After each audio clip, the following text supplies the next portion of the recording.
What if I told you that 3 of the most powerful legendary Pokémon in Johto weren't always legendary at all?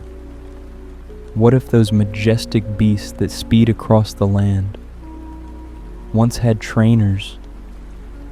What if Raikou, Entei, and Suicune were just 3 ordinary Eeveelutions until the day everything changed? There's a theory that's been haunting the Pokémon community since Generation 2, and the more you look into it, the harder it becomes to dismiss.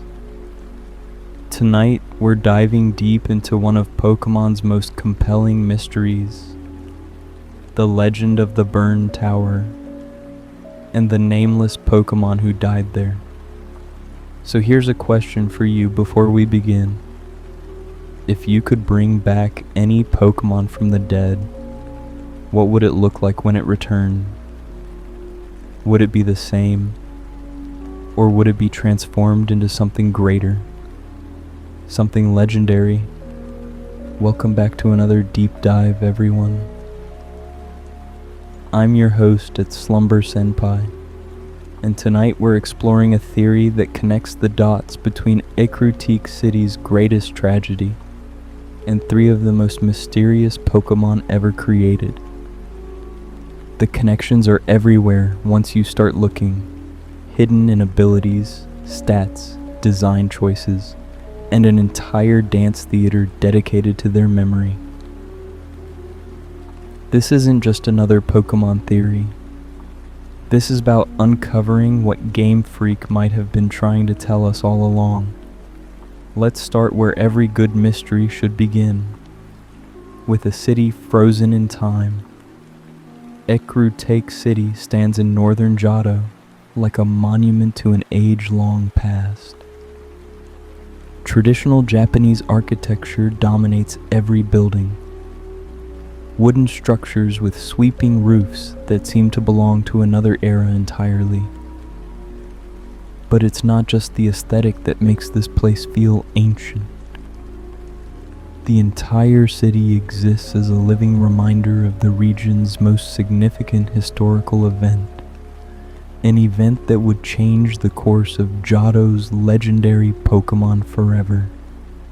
The city is built around 2 towers, or rather, what's left of them.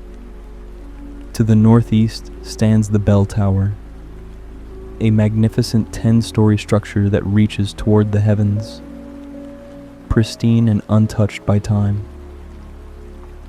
But to the northwest, that's where things get interesting.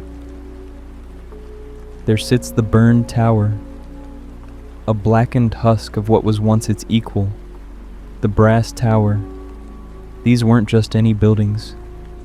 According to the legends passed down through generations of Ecruteak citizens, these towers were constructed roughly 700 years before the events of Gold and Silver, built with a singular purpose to foster friendship and hope between Pokémon and humans. The Bell Tower, also known as the Tin Tower in earlier translations, was said to be the roosting place of Ho-Oh, the rainbow Pokémon whose very presence was considered a blessing. Meanwhile, the Brass Tower housed Lugia, the guardian of the seas, whose power over the ocean depths was matched only by Ho-Oh's dominion over the skies. Together, these 2 legendary birds represented a perfect harmony. Land and sea, sky and depths, fire and water. People would travel from all over Johto to visit these towers, climbing to the top to commune with these legendary Pokémon. Many of these pilgrims were ancestors of Ecruteak's own gym leader, Morty, who even generations later remains deeply connected to the city's mystical heritage. But then came the night that changed everything, 150 years before the events of Pokémon Gold and Silver. A storm of unprecedented fury descended upon Ecruteak City, Lightning split the sky, thunder shook the earth, and the people could only watch in horror as a single bolt struck the brass tower. What happened next occurred so fast that no one could react. The ancient wooden structure, which had stood for over 5 centuries, ignited like kindling. Flames consumed the tower from top to bottom, spreading with such intensity that the very stones glowed red hot. The fire burned so bright it could be seen from neighboring cities, a beacon of destruction visible across the entire region. Lugia, sensing the danger immediately, fled the tower and dove deep into the Whirl Islands, disappearing beneath the waves where it would remain in self-imposed exile.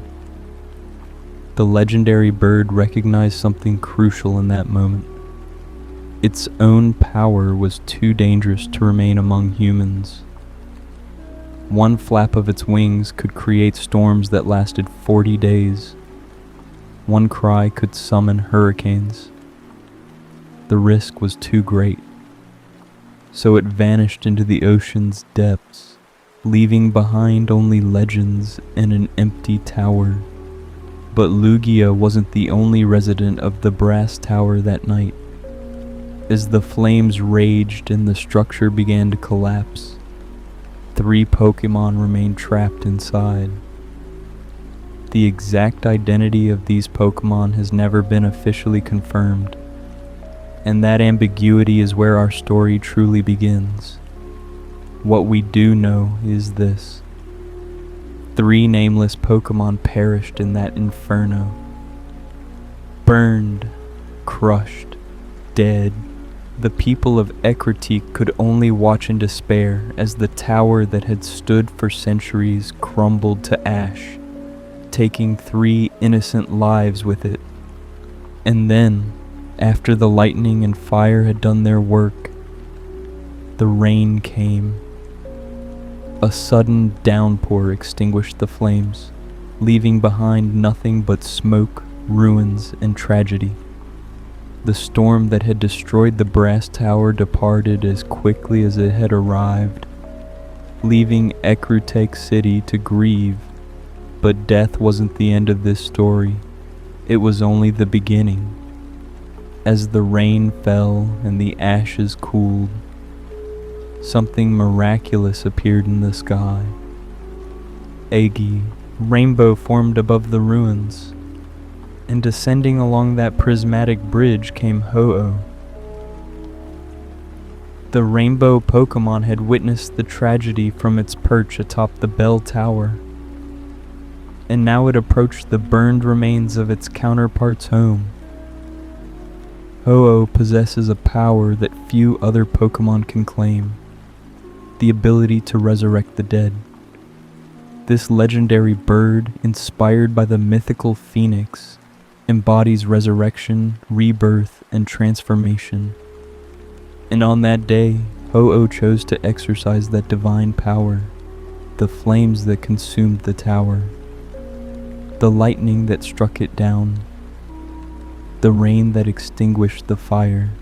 Ho-Oh channeled all 3 elements into its resurrection, drawing upon the very forces that had caused the destruction to fuel the rebirth. The 3 nameless Pokémon who had perished in the flames were given new life, but they weren't simply restored to their original forms. They were transformed, evolved, reborn as something greater, something legendary. From the ashes rose 3 new beings: Raikou, the thunder Pokémon, embodying the lightning strike that started the fire; Entei, the volcano Pokémon, representing the flames that consumed the tower; and Suicune, the aurora Pokémon, symbolizing the rain that ended the tragedy. These 3 legendary beasts appeared atop the ruins of the brass tower, radiating power unlike anything the people of Ecruteak had ever witnessed. But instead of celebrating this miracle, the people responded with fear. They had just watched their tower burn, seen 3 Pokémon die, and now here were 3 new creatures brought back from death itself. The power to manipulate life and death, to resurrect the fallen, to transform the dead into something new. This terrified them. Rather than seeing Ho-Oh as a savior, many began to see it as something unnatural, something that had violated the natural order. And they turned their fear into violence.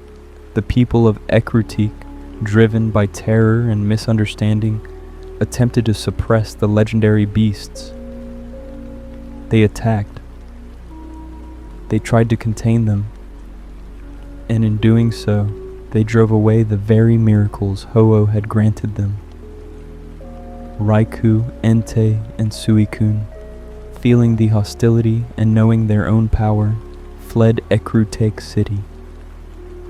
They scattered across the Johto region, running like the wind across the grasslands, never stopping, never trusting humanity again. And Ho-Oh, heartbroken by the response to its gift, departed as well. The rainbow Pokémon flew away from Ecruteak City, as Sonar beginning an endless search across the world for a pure-hearted trainer worthy of its presence. This is the legend. This is the story that every resident of Ecruteak knows. It's recounted by the Kimono Girls. It's researched by trainers like you've seen. It's taught to every child who grows up in the shadow of those 2 towers. But here's where things get interesting. Here's where the questions start piling up. Because while we know what happened after the resurrection, while we know how the legendary beast came to be, we still don't know the most crucial detail of all.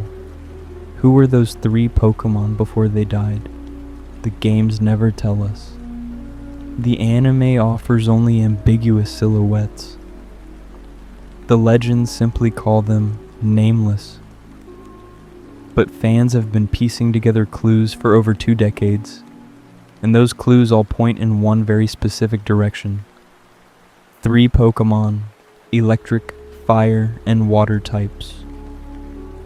Canine features, connected to Ecruteak City, deeply associated with the towers and the legendary birds. When you start connecting those dots, when you really examine the evidence, one possibility emerges above all others. What if those 3 nameless Pokémon were Jolteon, Flareon, and Vaporeon? Now, before you dismiss this as just another fan theory, before you write it off as wishful thinking or coincidence, let's look at the evidence. Because the more you examine it, the more compelling this theory becomes. And it starts with something Game Freak has been very deliberate about since Generation 5. Let's talk about abilities. In Pokémon, abilities are passive effects that give each species unique characteristics in battle. Some Pokémon have multiple possible abilities, including hidden abilities that are rarer and often more powerful. Now here's where it gets fascinating. When Generation 5 introduced hidden abilities, the legendary beasts received something very specific. Raikou's hidden ability became Volt Absorb. Entei's hidden ability became Flash Fire. And Suicune's hidden ability became Water Absorb. On the surface, these might seem like logical choices for their respective types. But here's the thing. Those exact 3 abilities, Volt Absorb, Flash Fire, and Water Absorb, are the standard abilities of Jolteon, Flareon, and Vaporeon, not their hidden abilities. Their normal, standard abilities that they've had since Generation 3. Think about that for a moment. Game Freak specifically chose to give the legendary beasts hidden abilities that perfectly mirror the Eeveelutions. Raikou absorbs electricity just like Jolteon. Entei absorbs fire just like Flareon. Suicune absorbs water just like Vaporeon. This isn't a case of similar types having similar abilities. There are plenty of electric types that don't have Volt Absorb. Plenty of fire types without Flash Fire. Plenty of water types without Water Absorb. But the legendary beasts, these 3 specific Pokémon who were resurrected by Ho-Oh, they share the exact same ability trio as the original Eeveelutions. That's not a coincidence. That's a deliberate design choice, and it strongly suggests a connection between these 2 groups of Pokémon. Now, it's worth noting something important here. While the legendary beasts have these abilities coded in the game data, it's actually impossible to obtain them legitimately with their hidden abilities in Generations 5 and 6. They exist in the code, but they're not accessible through normal gameplay. In Generation 7, the hidden abilities were changed to inner focus across all 3 beasts. But that initial choice, that decision to give them those specific abilities, even if they couldn't be accessed, that tells us something. It suggests that someone at Game Freak wanted to establish this connection, wanted to plant these seeds, even if they were never going to let players actually use them. But abilities are just the beginning. Let's talk about stats. Every Pokémon has base stats that determine their fundamental characteristics. Berigri, HP, attack, defense, special attack, special defense, and speed. These stats define how a Pokémon battles, whether it's a fast attacker or a slow tank, whether it relies on physical moves or special moves. And here's what's fascinating. The legendary beasts and the original Eeveelutions don't just share types and abilities. They share stat distributions. Let me explain. Jolteon's defining characteristics are its blazing speed and high special attack. It's built to strike first and strike hard with electric type special moves. Its base speed is 130, incredibly fast by any standard. Its special attack sits at 110, powerful enough to tear through opponents. Now look at Raikou.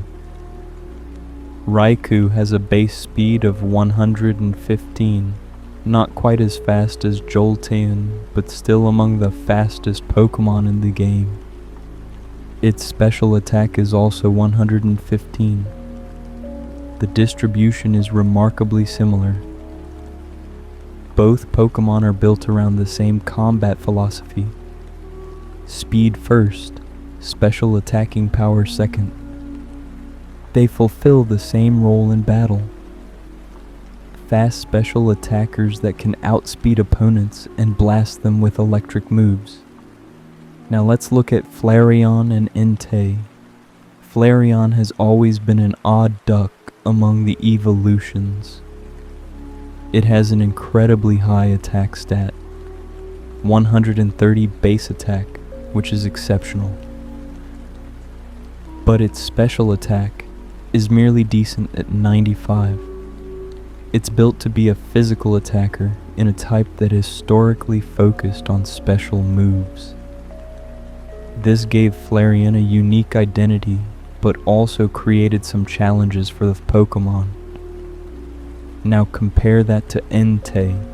Entei has a base attack of 115. Its special attack is 90, Again, we see a legendary Pokémon with the same basic stat philosophy as its Eeveelution counterpart: high physical attack, decent but not exceptional special attack. Both are designed to hit hard with physical moves, despite being special attacking types. Both share this somewhat unusual characteristic that sets them apart from other Pokémon of their type. And finally, we have Vaporeon and Suicune. Vaporeon has always been known for its incredible bulk. Its HP stat is 130, the highest base HP of any evolution. This gives it enormous staying power. Its special defense is 95, decent defensive bulk, and its special attack is 110. Strong enough to pose an offensive threat while remaining primarily defensive. Vaporeon is the tank of the original 3 Eeveelutions, designed to take hits and stay in battle. Suicune follows a similar pattern. While its HP is only 100, not as high as Vaporeon's, it compensates with incredible defenses. Both its defense and special defense sit at 115. This makes Suicune one of the bulkiest non-defensive legendary Pokémon in the game. Its special attack is 90. It's enough to be threatening, but not its main focus. Like Vaporeon, Suicune is built to be a tank, built to absorb damage and outlast opponents. The parallel is undeniable. Each legendary beast shares its statistical philosophy with its corresponding Eeveelution. Raikou and Jolteon are speed-based special attackers. Entei and Flareon are physical attackers with high attack stats. Suicune and Vaporeon are defensive tanks with staying power. The legendary beasts aren't just stronger versions. They're refined evolutions of the same basic concepts.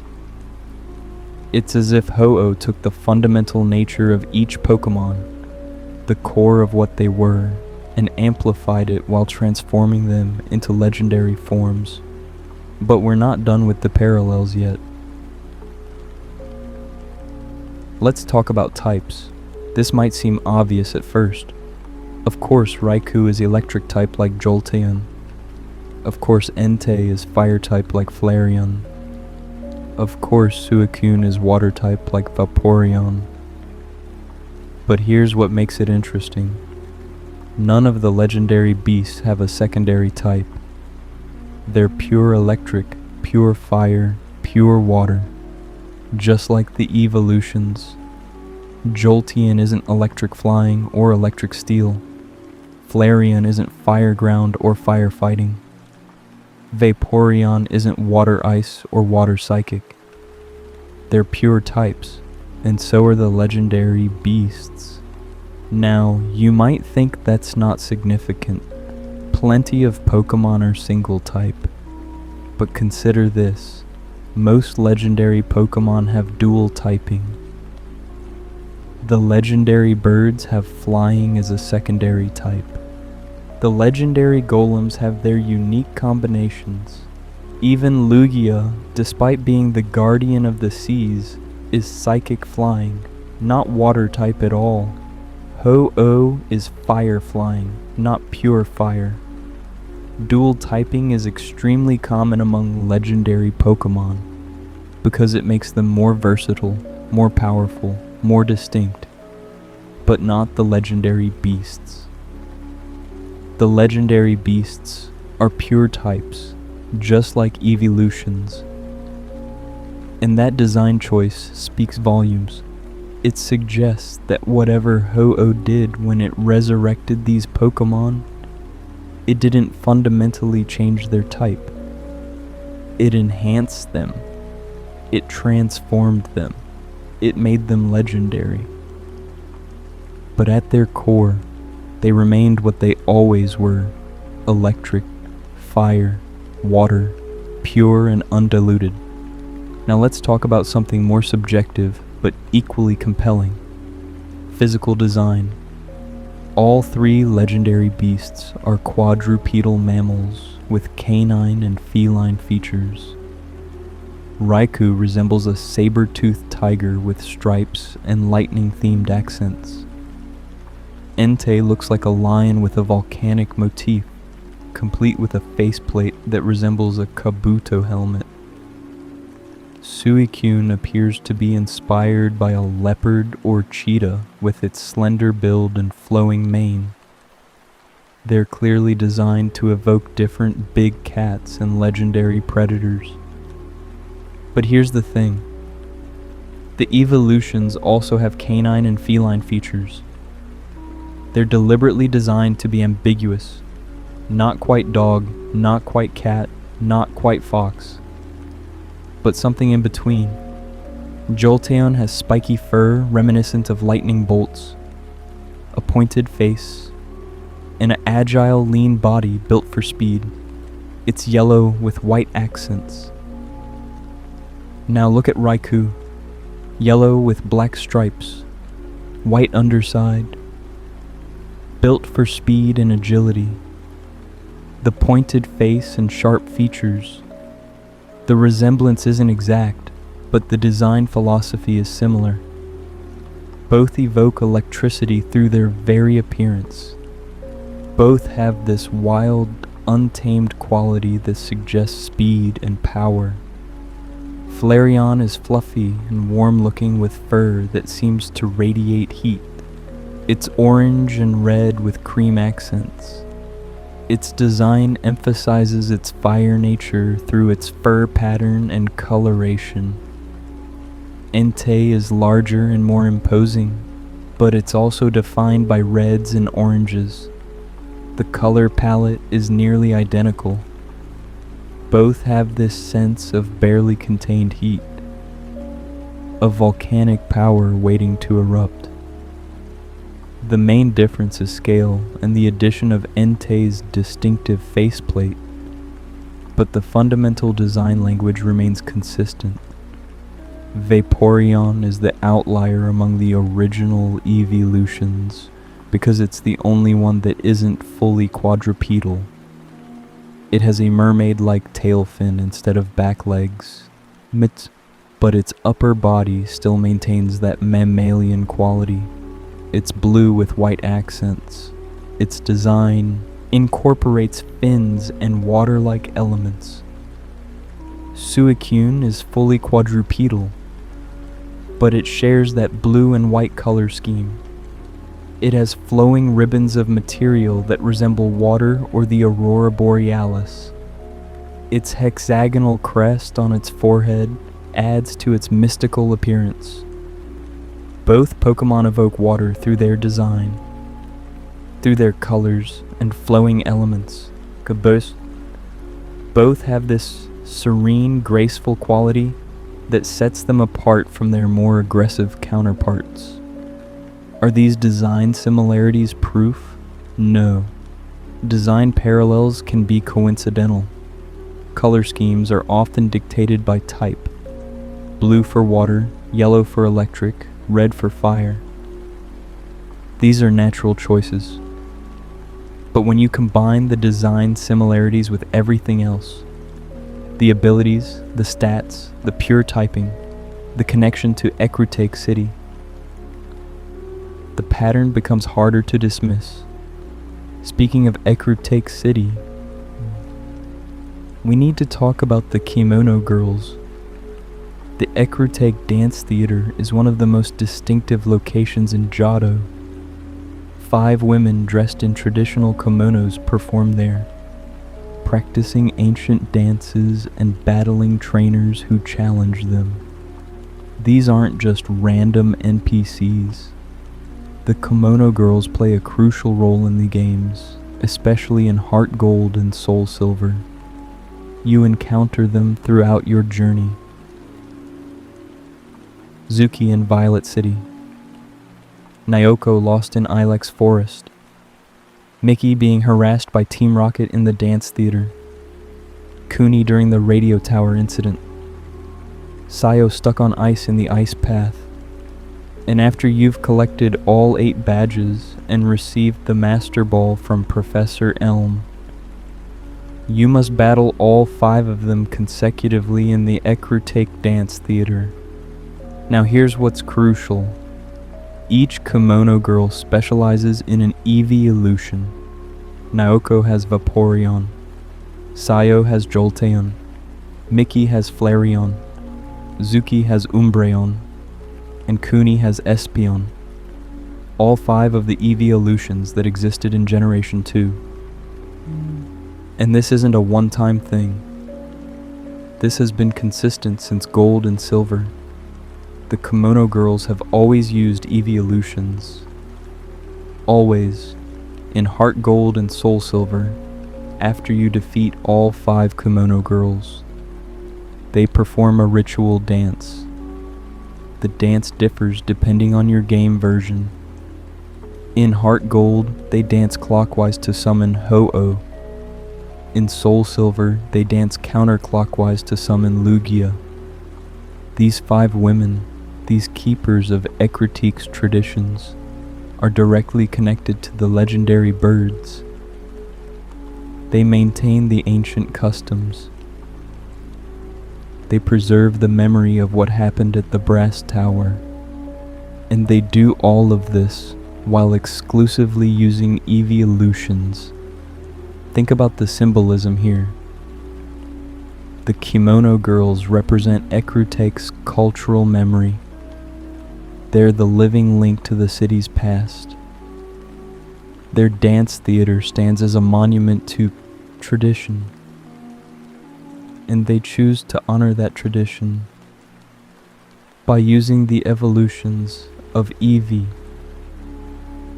3 of which perfectly match the types of the legendary beasts, 3 of which have abilities that mirror the beasts, 3 of which died in the Tower Fire, according to the theory we're exploring. Now, Game Freak has never explicitly confirmed that the Kimono Girls' Eeveelutions are meant to represent the 3 that died. They've never stated outright that this is intentional foreshadowing or symbolic representation. But the connection is there, undeniable and persistent. These women who are most closely tied to Ecrutake's legendary Pokémon heritage, who perform the ritual to summon Ho-Oh and Lugia, who guard the city's sacred traditions. They use Eeveelutions. And that choice means something. Let's also consider Eevee itself for a moment. Eevee is one of the most unique Pokémon in the entire franchise. Its genetic code is described as unstable and irregular. This instability allows it to evolve into multiple different forms depending on external factors. Exposure to elemental stones, high friendship during specific times of day, location-based evolution near special rocks. Eevee can become almost anything. It's the Pokémon of infinite possibility. The Pokémon of adaptation and change. Now consider what happened at the Brass Tower. 3 Pokémon died in an environment of extreme elemental forces. Lightning struck the tower, fire consumed it, rain extinguished the flames. If those 3 Pokémon were Eeveelutions, Pokémon whose very existence is defined by elemental transformation, then what Ho-Oh did makes even more sense. It didn't just resurrect them. It allowed their unstable genetic code to react to the legendary energies involved in their deaths. The lightning that killed the Jolteon became part of its rebirth as Raikou. The fire that killed the Flareon fueled its transformation into Entei. The rain that fell on the Vaporeon's remains shaped its revival as Suicune. Ho-Oh didn't simply restore them to life. It completed an evolution that had been interrupted by death.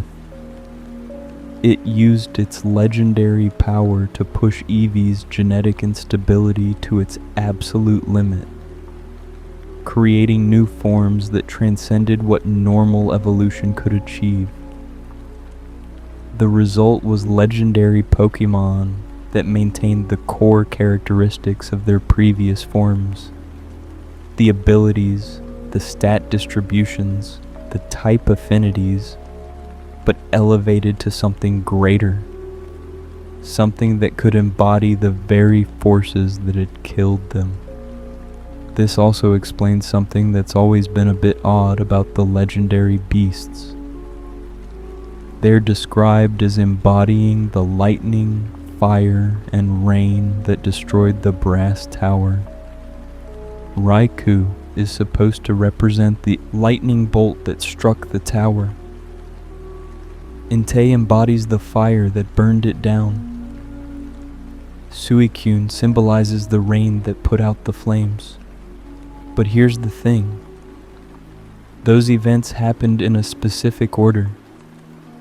Lightning first, then fire, then rain, cause, effect, and resolution. Yet the 3 Pokémon that died were already there before the lightning struck. They didn't die in 3 separate events. They died together in the fire. So how can they embody the 3 stages of the tower's destruction? The answer is that they can't, unless the embodiment happened during their resurrection, not during their deaths. Ho-Oh channeled the lightning, fire, and rain into its resurrection power. It used those 3 elements as the fuel for transformation. The Pokémon that emerged weren't just brought back to life. They were infused with the very forces that had killed them. If the 3 victims were random Pokémon with no connection to those elements, this transformation would be arbitrary. But if they were Jolteon, Flareon, and Vaporeon, Pokémon already attuned to electricity, fire, and water, then the transformation becomes an amplification. Ho-Oh took Pokémon that already had elemental affinities and elevated those affinities to their absolute peak. It didn't change their fundamental nature, it perfected it. Now let's address the counter-arguments, because this theory, compelling as it is, isn't without its challenges. The most significant piece of evidence against the Eeveelution theory comes from Pokémon Generations. This was an animated web series released in 2016 to celebrate the 20th anniversary of Pokémon. Episode 6, titled The Reawakening, tells the story of the Brass Tower Fire. The episode follows Yucine, the researcher who's dedicated his life to finding Suicune. As he explores the burned tower, we get a flashback showing the night of the fire. In this flashback, we see 3 Pokémon caught in the flames. We see their silhouettes as they perish. And here's the problem for the evolution theory. Those silhouettes don't look like Jolteon, Flareon, and Vaporeon. They don't really look like any recognizable Pokémon we've seen. They appear to be generic canine or wolf-like creatures. 4-legged, mammalian, but without any of the distinctive features that would identify them as specific Pokémon. Many people have pointed to this episode as definitive proof that the legendary beasts weren't evolutions. The silhouettes are shown. They don't match. Theory debunked. Case closed. But is it really that simple? First, let's consider what Pokémon Generations is. It's an anime adaptation, not a mainline game. The games themselves remain ambiguous about the identity of the 3 Pokémon. They're called nameless for a reason. The games deliberately don't show us what they were.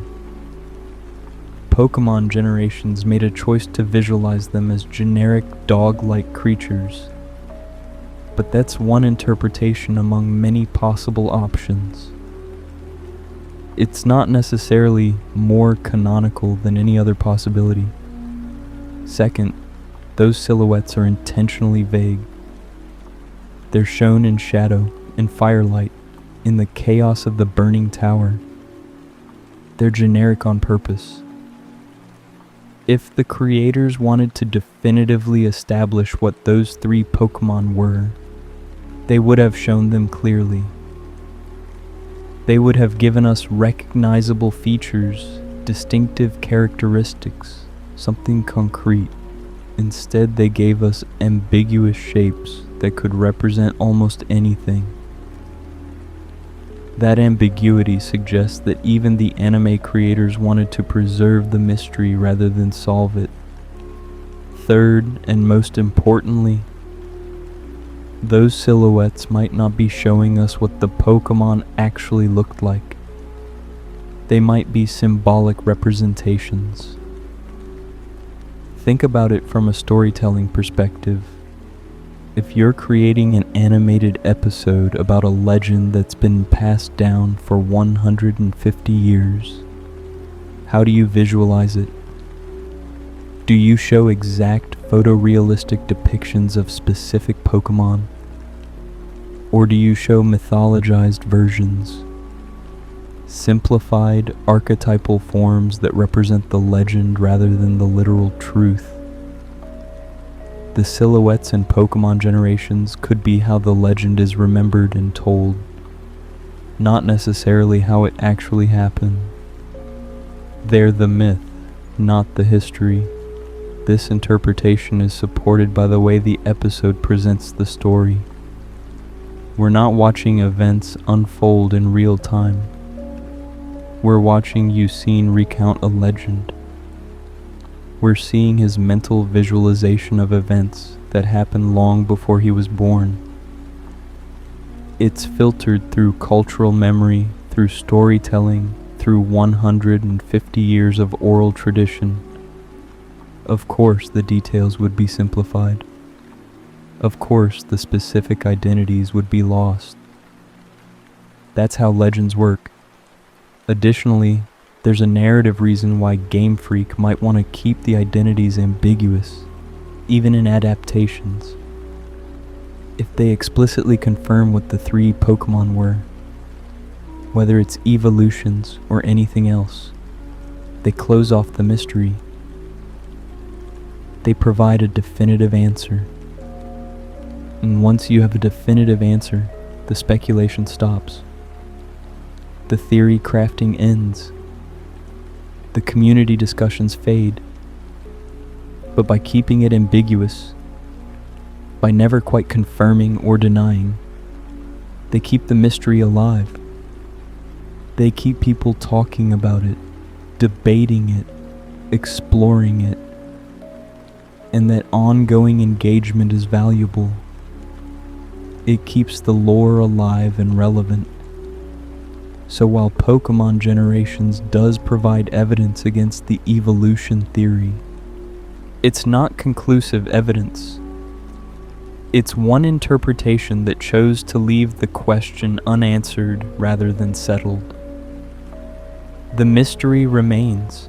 Another counter-argument worth addressing is the timeline. Eevee and its evolutions were first discovered in Kanto, not Johto. The Brass Tower fire happened 150 years before Gold and Silver. So how could Eeveelutions be involved in a Johto legend when they're native to Kanto? Wouldn't that be geographically inconsistent? Not necessarily. First, we need to remember that the Pokémon world doesn't follow the same discovery timeline as game releases. Just because Eevee was introduced to players in Generation 1 doesn't mean it only exists in Kanto within the game world. Johto and Kanto are neighboring regions. They share a border. The Indigo Plateau sits between them. Pokémon absolutely migrate between regions. There's no reason Eevee couldn't have been present in Johto 150 years ago. In fact, the Kimono Girl's presence in Ecruteak suggests exactly that. These aren't modern trainers who imported Eeveelutions from Kanto. They're traditional performers whose role has been passed down through generations. Their use of Eeveelutions isn't a recent development. It's part of their heritage. This implies that Eevee has been present in Ecruteak City for a very long time, possibly for centuries, long enough to become integrated into the city's cultural traditions, long enough to be there when the brass tower burned. There's also the question of how Jolteon, Flareon, and Vaporeon would have existed at all 150 years ago. These aren't natural evolutions that happen through leveling up. They require evolutionary stones. Thunderstones, firestones, and waterstones. Where would someone have obtained these stones in ancient Johto? How would someone have known to use them on Eevee? These are fair questions, but they're not insurmountable obstacles. Evolutionary stones are found naturally in various locations throughout the Pokémon world, or they're geological formations with unique properties. The people of ancient Ecruteak, who built towers to commune with legendary Pokémon, who understood enough about Pokémon to create structures that could house beings as powerful as Ho-Oh and Lugia. These people clearly had advanced knowledge of Pokémon. They would have understood evolution, but they would have known about evolutionary stones, their son. And if they had Eevee in their city, it's entirely plausible they would have created Eeveelutions. In fact, this adds another layer to the tragedy.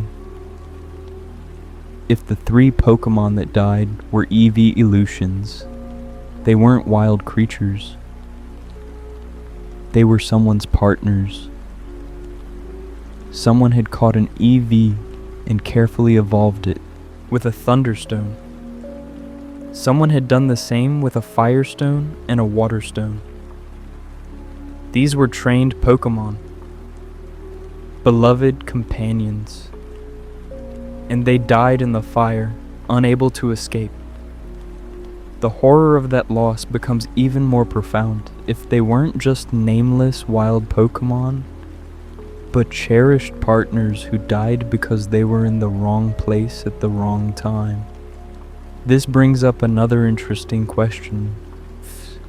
Why were there exactly 3 Pokémon in the tower? 3 is a very specific number. If the tower was simply home to wild Pokémon, you'd expect varying numbers on any given day. Sometimes 1, sometimes 5, sometimes none. But the legend always specifies 3. 3 Pokémon perished. 3 Pokémon were resurrected. The number is consistent across every version of the story. This suggests intentionality. Those 3 Pokémon were there for a reason. Perhaps they belonged to a trainer who lived in the tower. Perhaps they were guardians of the structure. Perhaps they were offerings to Lugia, left there as part of a ritual or ceremony. Whatever the reason, 3 Pokémon were present, and those 3 specifically died in the fire. That specificity supports the idea that they weren't random. They were chosen, either by circumstance or fate. And if someone was going to choose 3 Pokémon as offerings, as guardians, or as companions to live in a tower dedicated to legendary Pokémon, What better choice than the 3 elemental Eeveelutions? They represent 3 of the most fundamental forces in nature: electricity, fire, and water, thunder, flame, and rain. They're a perfect trio, balanced, representative of different aspects of elemental power, symbolically appropriate for a sacred structure. The theory that the 3 nameless Pokémon were evolutions also provides a satisfying narrative symmetry. Eevee is defined by its potential for transformation. It's the evolution Pokémon, the species that can become almost anything depending on circumstances. For 3 evolutions to die and then be transformed into something even greater. For evolution itself to undergo a legendary evolution. There's a poetic resonance to that. It fits the themes of transformation and change that run throughout the Pokémon series. Life, death, rebirth, transformation, all centered around Pokémon whose very existence is about becoming something new. There's also something compelling about the idea that legendary Pokémon don't have to start as legendary. Most legendary Pokémon in the series are unique from birth. They're one-of-a-kind beings with no evolutionary line, no pre-evolutions, no variants. They simply exist as legends. But the legendary beasts are different. They were created, transformed from something ordinary into something extraordinary. That transformation gives them a different kind of weight. They're not legendary because of what they were born as. They're legendary because of what they became through tragedy and resurrection. If the 3 Pokémon that died were just generic, unnamed species we've never seen, their loss carries less emotional impact. They're blank slates, unknowns. But if they were Jolteon, Flareon, and Vaporeon, Pokémon that players know, that they've used on their own teams, that they have connections to, then the tragedy becomes personal. We understand what was lost. We can imagine the horror of a trainer's Vaporeon trapped in a burning building. We can picture a beloved Flareon overwhelmed by flames it should have resisted. The story gains emotional depth when we can connect it to Pokémon we know rather than abstractions we don't. And that might be the real genius of keeping the theory unconfirmed. By never explicitly stating what the 3 Pokémon were, Game Freak allows each player to imagine their own version of the story. Some might believe they were Eeveelutions. Others might imagine they were completely different Pokémon. Still others might prefer to think they were ancient species that went extinct. Every interpretation adds something to the legend. Every theory enriches the lore. And the ambiguity ensures that the story remains compelling no matter what you choose to believe. Let's talk about one more piece of evidence that often gets overlooked. The legendary beast's behavior. When you encounter Raikou, Entei, and Suicune in the games, they're roaming Pokémon in Johto. They run. Constantly. Never staying in one place. Moving from route to route as if driven by some compulsion to keep moving. The games describe them as having fled from Ecruteak City. They run like the wind across the grasslands. They can't or won't stay still. This behavior is interesting when you consider their origin. They were killed in a fire, trapped in a burning building, unable to escape. When Ho-Oh resurrected them, one of the first things they experienced was the people of Ekritake turning against them with violence, fear, hostility, rejection. Is it any wonder they run? They died because they couldn't flee. They were reborn into a world that feared them. So now they never stop running. They never let themselves be trapped again. They never stay anywhere long enough to be contained or controlled. This trauma-driven behavior makes more sense if they were once trained Pokémon. If they were Eeveelutions owned by someone who lived in Ekritake, they would have known trust, known companionship, known what it was like to have a home. And then they lost all of it in the flames. When they were brought back, they found that home had rejected them. The trust was gone. The companionship was replaced with fear. So they run, because staying still means risking the loss and betrayal again. Yusin, the researcher who's spent his life chasing Suicune, understands this. In Pokémon Crystal and the remakes, he talks about wanting to prove to Suicune that humanity can be trusted again. He wants to show that not all humans react with fear and violence. His entire quest is built around this idea that the legendary beasts can be redeemed from their trauma, that they can learn to trust again. That pursuit makes more emotional sense if the beasts were once trusted companions who had that trust violently broken.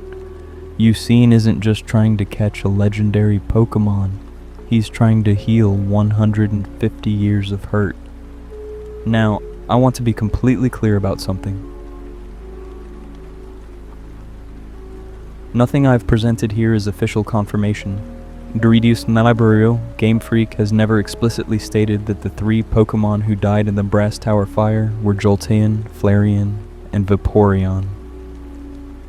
This remains officially a fan theory, speculation, an interpretation based on evidence and patterns, but not confirmed canon. However, that doesn't make it wrong, and it doesn't make it meaningless.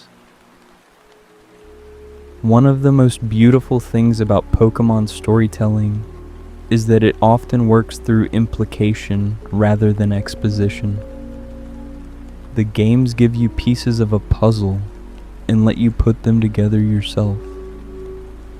They reward players who pay attention to details, who connect dots, who think deeply about the world they're exploring. The evolution theory is a perfect example of this kind of storytelling. All the pieces are there if you look for them. The matching abilities, the parallel stat distributions, the pure types, the kimono girls, Eevee's genetic instability, the symbolic appropriateness of transformation Pokémon being transformed into legends. None of these things prove the theory conclusively, but taken together, they create a compelling narrative that enriches the lore. And here's the thing. Whether or not the theory is true in some official sense, it has become true in the community sense. Thousands of players believe in this theory. They've incorporated it into their understanding of the Pokémon world. Artists have drawn illustrations depicting it. Writers have crafted stories around it. Fans have debated it for over 20 years. At a certain point, the theory becomes part of the cultural fabric of Pokémon regardless of official confirmation. It's how fans engage with the material, how they make the world their own, how they add depth and meaning to a story that deliberately leaves room for interpretation. That's not to say official confirmation wouldn't be interesting. If Game Freak ever explicitly stated that the 3 Pokémon were evolutions, or if they definitively said they were something else entirely, that would certainly end the debate.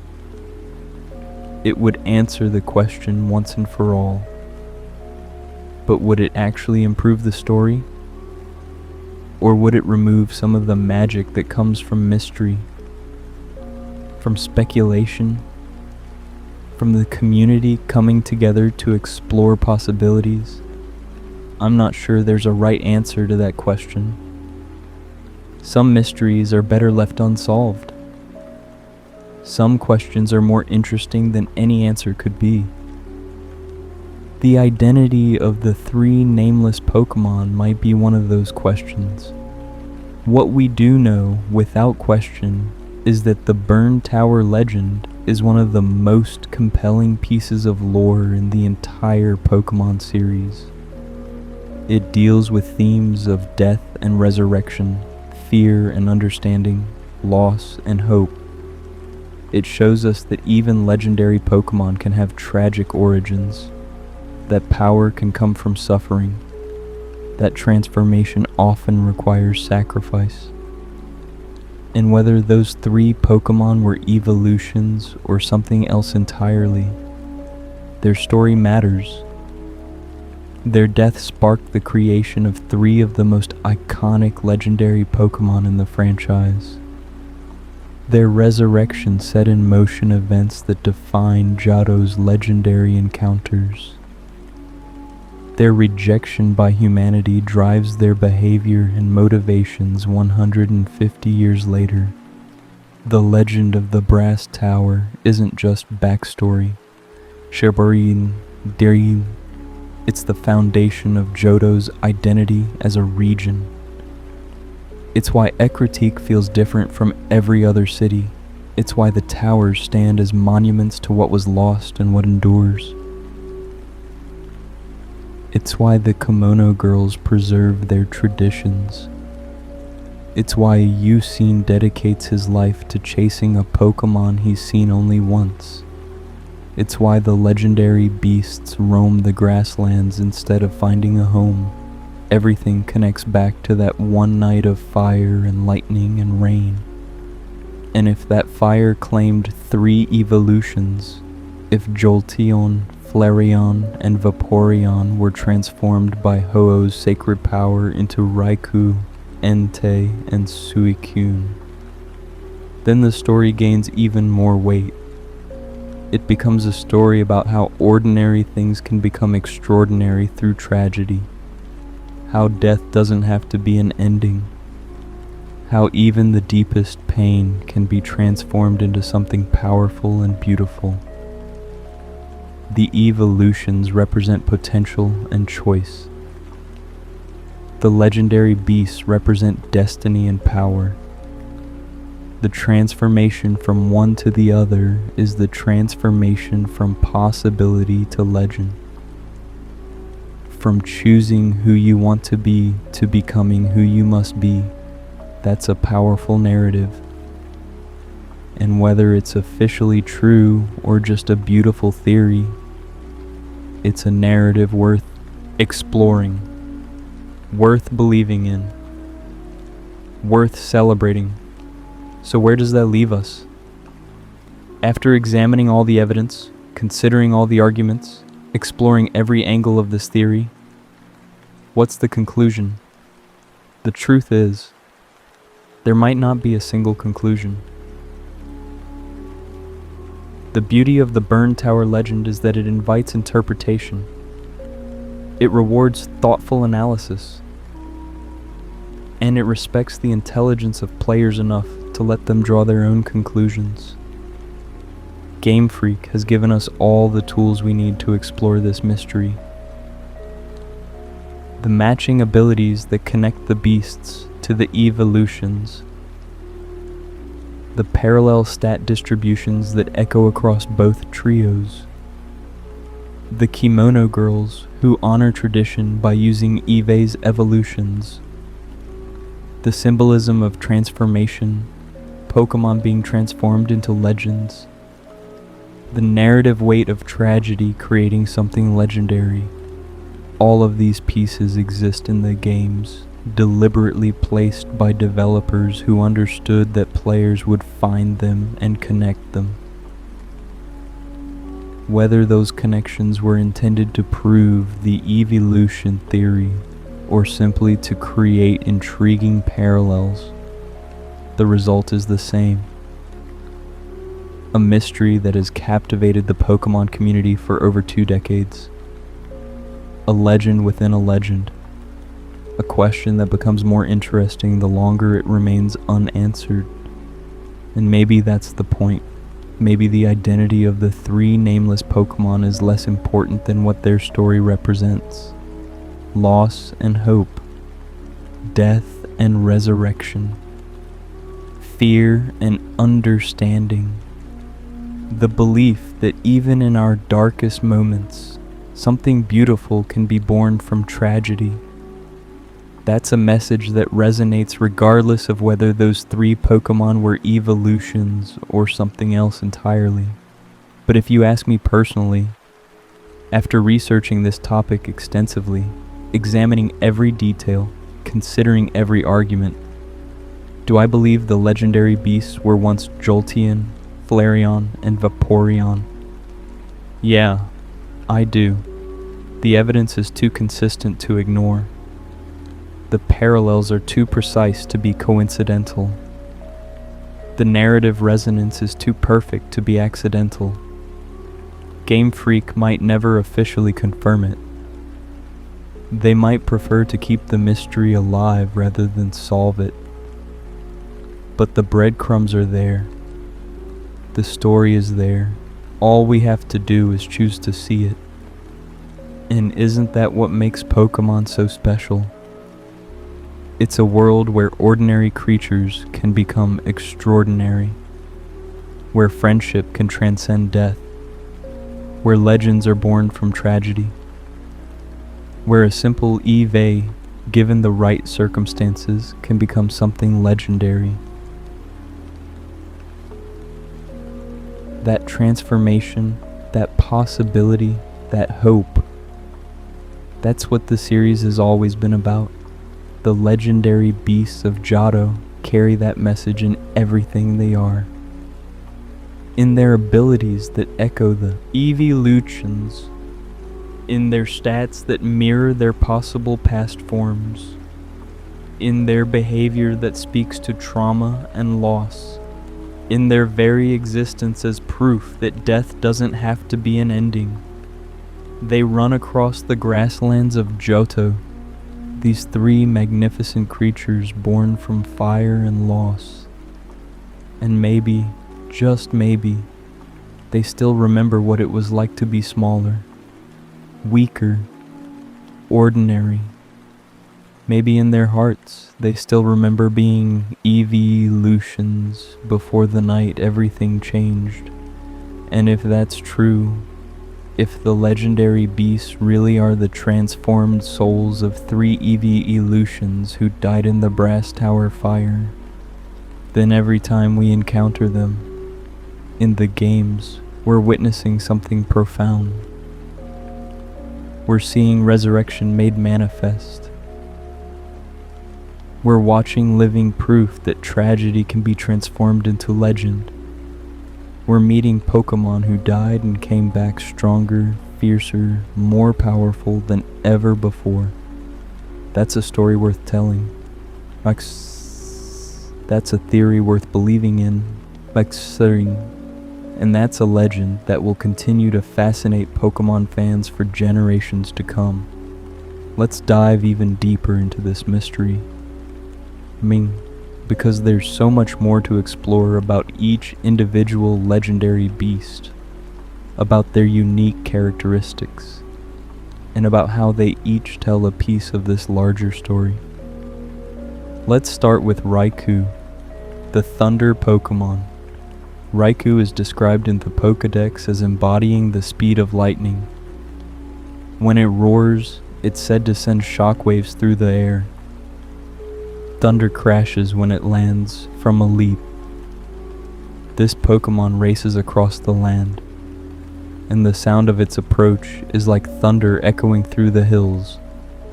Everything about Raikou is built around the concept of electrical power and incredible speed. Its design features sharp, angular elements that evoke lightning bolts. The black stripes across its yellow body create a pattern reminiscent of electricity arcing through the air. Its mane flows backward as if constantly blown by the speed of its movement. And those piercing red eyes suggest a predator, something fierce and untamed.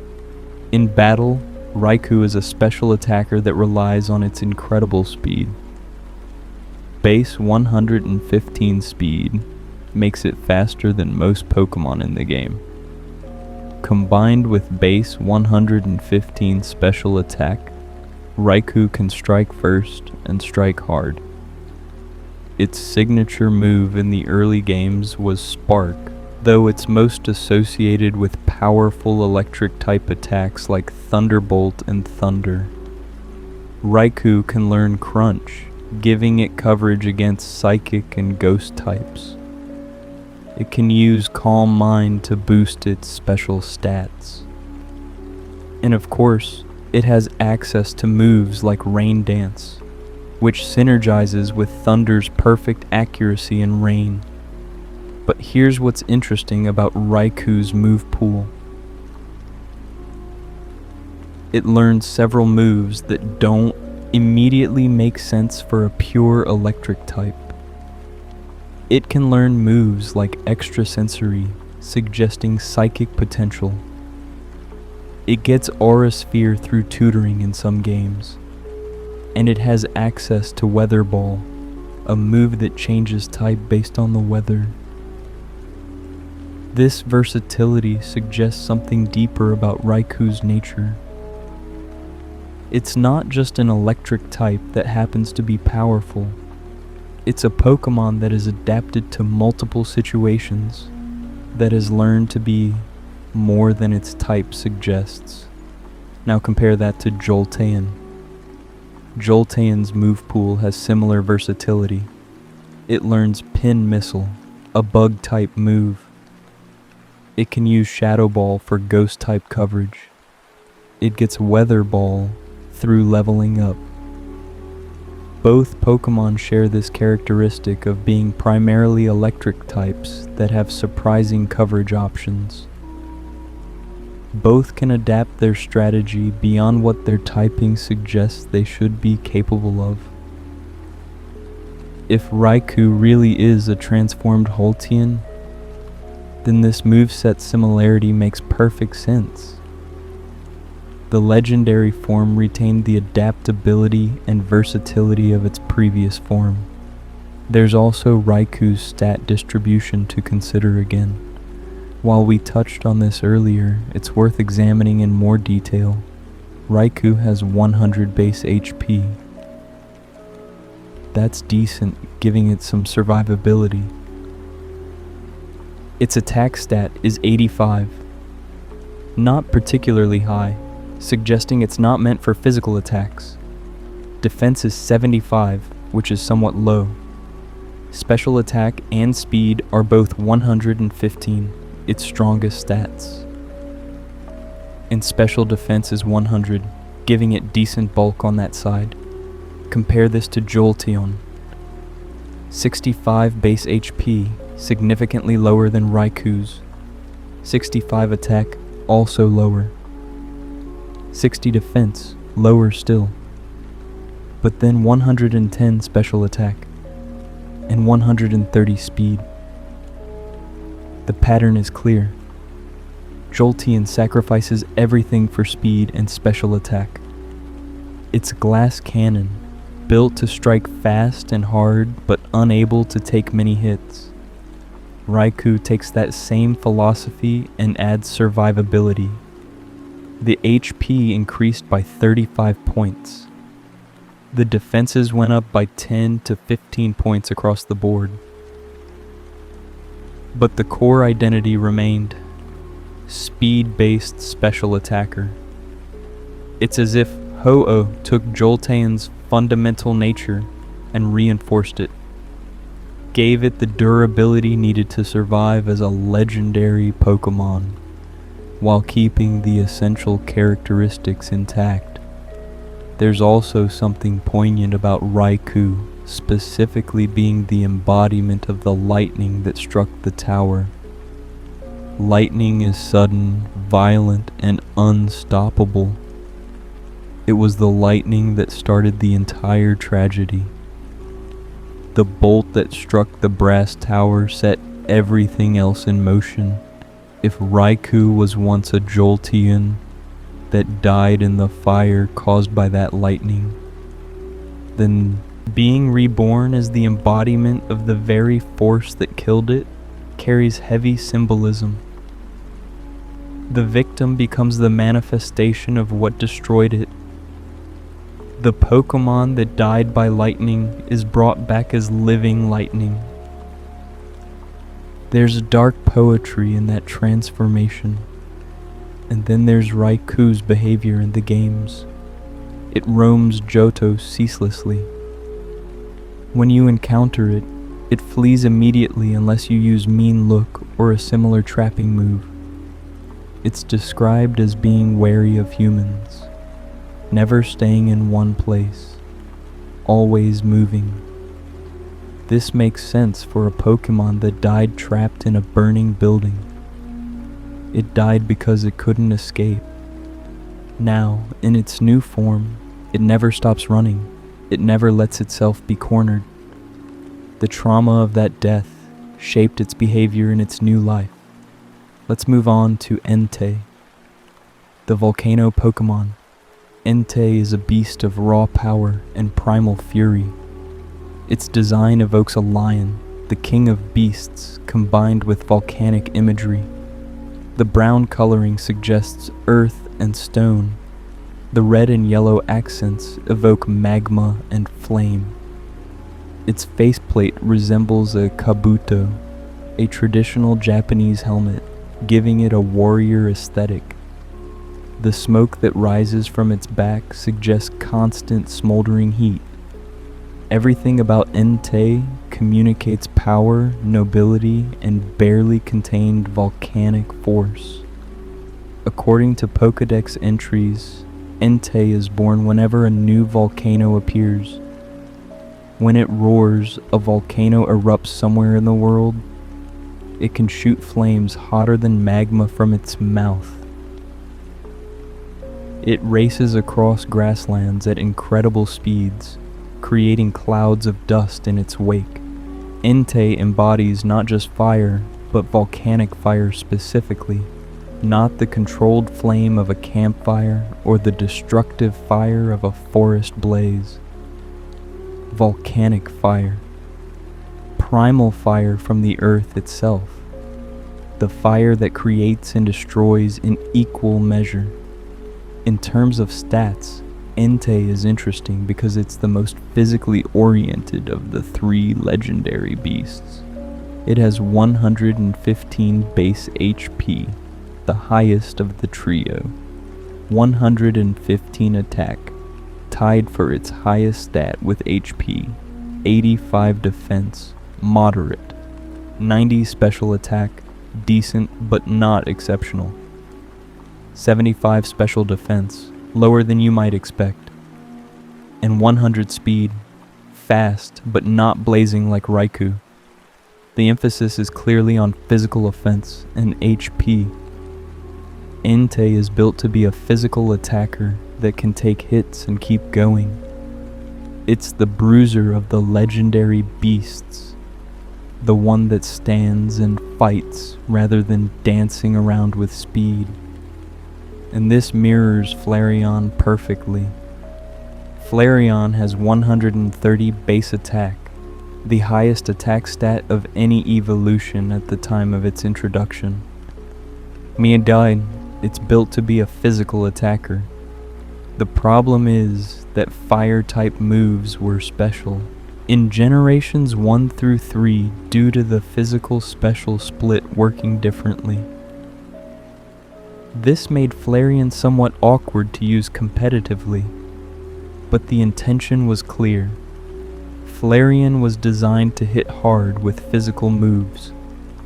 Entei takes that design philosophy and perfects it.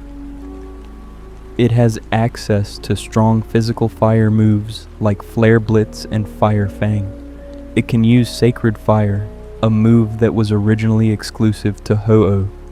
The fact that Entei can use Sacred Fire is significant. It's Ho-Oh's signature move, the mystical flame of resurrection and rebirth, and Entei, the Pokémon that Ho-Oh brought back from death, can wield that same sacred flame. That's not just a game mechanic. That's storytelling through moveset design. Entei carries a piece of Ho-Oh's power within it, the power that brought it back from death. Entei also has some interesting coverage moves. It can learn Iron Head for Steel-type coverage. It gets Stone Edge and Rock Slide for Rock-type attacks. Earthquake gives it Ground-type power. And it can use Extrasensory for Psychic coverage. This versatility again mirrors Flareon, which despite its somewhat limited fire move pool, has access to physical moves from other types. Both Pokémon are physical attackers that aren't limited to their primary type. Both can adapt their strategy based on the opponent.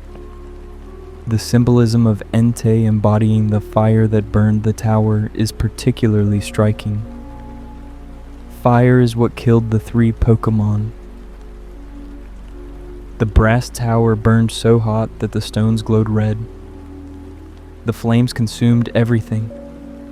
And if Entei was once a Flareon, a fire-type Pokémon, it would have died by its own element. Fire types resist fire. They're immune to burns. But the flames that consumed the brass tower were so intense that even a fire type couldn't survive them. That speaks to the sheer magnitude of the disaster. And now Entei is the embodiment of those flames. The fire that killed it became part of its new form. When Entei roars and causes volcanoes to erupt, it's channeling that same devastating power that destroyed the brass tower. The victim becomes the avatar of destruction itself. But there's more to it than that. Volcanic fire isn't just destructive. Volcanic eruptions create new land. They enrich the soil. They reshape the landscape. Entei represents not just destruction, but the creative force of fire, death, and rebirth through flame, which is exactly what happened to it. Then there's Suicune, the Aurora Pokémon. If Raikou is fierce and Entei is powerful, Suicune is graceful. Everything about its design communicates elegance and serenity. The flowing purple mane that resembles the Aurora Borealis, the white streamers that trail behind it like ribbons of mist, the hexagonal crest on its forehead that evokes crystal or ice, the blue and white color scheme that suggests clear water and pure snow. Suicune looks like a Pokémon of winter streams and northern lights. It's beautiful in a way that Raikou and Entei aren't. Not because they're ugly, but because Suicune's beauty is more serene, more ethereal. Suicune has a unique role among the legendary beasts. According to Pokédex entries, it has the power to purify dirty water with a single touch. It travels across grasslands in search of water to purify. It can walk across water as if it were solid ground. Northern winds blow wherever it appears. Suicune isn't just a water-type legendary, it's a purifier, a cleanser, a Pokémon that restores balance and purity to the world. This role is emphasized in Pokémon Crystal, where Suicune has a special role that Raikou and Entei don't. In Crystal, Suicune doesn't just roam randomly, it appears at specific locations throughout your journey. You first see it in the Burn Tower with its companions, then it appears outside Chianwood City, then at the edge of Route 42, then near Route 14 in Kanto, and finally it waits for you at the Tin Tower after you've obtained the Clear Bell. Suicune is testing you throughout your journey, watching you, evaluating whether you're worthy. This special attention given to Suicune suggests it's the most important of the three legendary beasts, the one most closely connected to Ho-Oh. And there's in-game dialogue that supports this. The wise trio, the three sages who guard the path to the bell tower, mention that Suicune is the closest of the legendary beasts to Ho-Oh. It shares a special bond with the rainbow Pokémon. There's also a connection between Suicune and the Unown, those mysterious letter-shaped Pokémon. The exact nature of this connection is never fully explained, but it's mentioned multiple times that Suicune has some relationship with the Unown. In terms of stats, Suicune is the most balanced and defensive of the legendary beasts. 100 base HP, solid. 75 attack, low, indicating it's not meant for physical moves. 115 defense, very high. 90 special attack, decent. 115 special defense, also very high.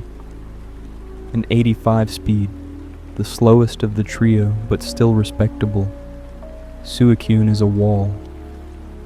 It's built to take hits from both physical and special attackers and keep standing. With equal 115 in both defenses and 100 HP, it has enormous bulk. This makes it fundamentally different from Raikou and Entei in battle role, where they're about offense. Suicune is about endurance, where they strike fast and hard. Suicune weathers the storm and wears opponents down. It's the foundation, the immovable object, and this mirrors Vaporeon's role perfectly. Vaporeon has 130 base HP, the highest HP of any evolution. This gives it incredible bulk. Combined with 65 defense and 95 special defense, Vaporeon can take a lot of punishment. It's the tank of the original Eeveelutions, the one you send out to absorb hits and stall opponents. Suicune takes that same philosophy and enhances it. The HP is lower, but the defenses are much higher. The result is a Pokémon that's even better at its defensive role than Vaporeon was. Suicune's move pool also reflects this defensive orientation. It learns Calm Mind, which boosts special attack and special defense, making it even bulkier. It gets Rest to restore HP. It can use Reflect and Light Screen to further boost its team's defenses. The Kikupal Mirror Coat lets it reflect special attacks back at opponents. And of course it has strong water-type moves like Surf and Hydro Pump, but the emphasis is on survivability, on outlasting, on being unkillable. The symbolism of Suicune embodying the rain that put out the fire is the most hopeful of the three. The lightning caused the tragedy. The fire was the tragedy itself. But the rain ended it. The rain saved what could be saved. It prevented the fire from spreading beyond the brass tower. it cooled the stones and let the rescue efforts begin. Rain is renewal. Rain is cleansing. Rain is hope after disaster. And Suicune, the purifier, carries that symbolism in everything it does. If Suicune was once a Vaporeon, a water type that died in flames, being reborn as the embodiment of the rain that ended those flames is deeply meaningful. The rain came too late to save the 3 Pokémon. But in their resurrection, one of them became that rain, became the hope that arrives after tragedy, became the cleansing force that washes away corruption and restores purity. That's why Suicune travels the land purifying water. It's acting out its purpose. The rain that ended the fire now travels the world, ending other disasters, one polluted stream at a time. There's also something significant about Suicune being the one that appears most frequently to the player. The one that tests you, the one that waits at the bell tower. If all 3 legendary beasts fled Eeveelutions City because humans turned on them, then Suicune is the one that's willing to give humanity another chance. It hasn't forgotten the rejection and violence, but it's testing whether this new generation might be different. Whether you, the player, might be someone who can restore the trust that was broken 150 years ago.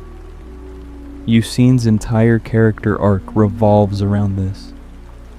He's dedicated his life to finding Suicune, to proving that humans and legendary Pokémon can coexist, to healing the wound that was created when Eeveelutions' citizens turned on the resurrected beasts. In Pokémon Crystal and the remakes, Yucine battles the player multiple times. Not because he's a villain, but because he wants to prove he's worthy of Suicune's attention. He wants to demonstrate his strength, his dedication, his pure heart. But here's what's interesting. Despite all his efforts, Yucine never catches Suicune. The player does. You're the one Suicune deems worthy. You're the one it waits for at the Tin Tower. Yucine has spent years chasing this dream, and you achieve it in weeks or months of your journey. That could be frustrating, but Yucine doesn't react with anger or jealousy. He's gracious about it.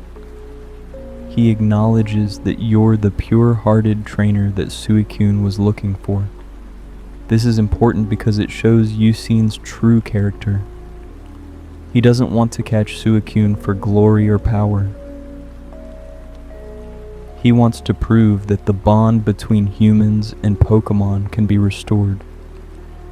And when you catch Suicune, you prove exactly that. You demonstrate that humans can be trusted again.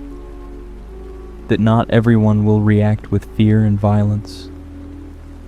That some trainers are worthy of legendary Pokémon. Yucine's goal is achieved through you, and he's genuinely happy about it. He's not in this for personal gain. He's in it to heal a 150-year-old wound. This makes Yucine one of the most purely motivated characters in the Pokémon series. He's not trying to rule the world like Giovanni. He's not trying to reshape reality like Cyrus. He's not even trying to become the champion like your rival. He just wants to prove that legendary Pokémon and humans can trust each other again. That's a beautiful motivation, and it's rooted entirely in the tragedy of the Brass Tower. Let's talk about how the legendary beasts appear across different Pokémon games. Because their presence isn't limited to just gold, silver, and crystal. They appear in numerous titles throughout the series. and each appearance adds something to their story. In Generation 3, the legendary beasts appear in Fire Red and Leaf Green. After you complete the main story and obtain the national dex, one of the 3 beasts begins roaming Kanto.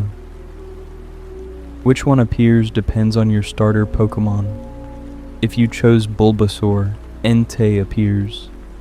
If you chose Charmander, Suicune appears. If you chose Squirtle, Raikou appears. This creates a type triangle. The water starter leads to the electric beast. The fire starter leads to the water beast. The grass starter leads to the fire beast. Each beast has a type advantage over your starter. This appearance in Kanto is interesting from a lore perspective. The legendary beasts are said to roam. They're constantly moving, never staying in one region for long. So it makes sense that they would eventually travel from Johto to the neighboring Kanto region. They're not geographically bound to Johto. They go wherever their restless nature takes them. And that restlessness, again, likely stems from their traumatic deaths and resurrection. They can't settle, can't find peace, can't stop running. In Generation 4, the legendary beasts return in Heart Gold and Soul Silver. These are remakes of Gold and Silver, so naturally the beasts play the same role they did in the original games. But there are enhancements. The graphics are better, allowing the beast to be visualized more clearly. The Kimono Girls have an expanded role, as we discussed earlier, and most importantly, there's a special event involving the beasts. In Heart Gold and Soul Silver, there's an event distribution that gives players a shiny version of one of the legendary beasts. These special beasts can be transferred to Pokémon Black and White, where they unlock a special event with Zoroark. This event distribution created enormous excitement in the community. Shiny legendary Pokémon are extremely rare, and shiny versions of the beasts are particularly striking. Shiny Raikou is purple instead of yellow. Shiny Entei is brown instead of red. Shiny Suicune is light blue instead of deep blue. These color variations make them even more distinctive. In Pokémon Black and White, if you have one of the event legendary beasts, you can encounter Zoroark in Lost Lorn Forest. Zoroark is a dark type Pokémon with the ability to create illusions. When you encounter it, it's disguised as one of the legendary beasts. This connects Zoroark to the beasts lore-wise. It suggests that Zoroark has seen the legendary beasts and can mimic their appearance. This is our first indication in the main series games that the legendary beasts have traveled beyond Johto and Kanto. They've been seen in the distant Unova region. The legendary beasts also appear in Pokémon Ultra Sun and Ultra Moon through the Ultra Wormhole. In these games, you can travel through Ultra Space and encounter various legendary Pokémon from past generations. The legendary beasts are among them. You can catch all 3 in the Ultra games, making it one of the few opportunities to obtain all 3 beasts in a single playthrough without trading. This appearance in Ultra Space raises interesting questions. Shoo. Ultra wormholes connect to alternate dimensions and parallel worlds. So are these the same legendary beasts from Johto? Or are they alternate versions from parallel timelines? The games don't provide a clear answer, but it suggests that legendary beasts exist across multiple realities, that the tragedy of the Brass Tower played out in numerous parallel worlds, creating legendary beasts in each one. In Pokémon Sword and Shield, the legendary beasts return in the Crown Tundra DLC.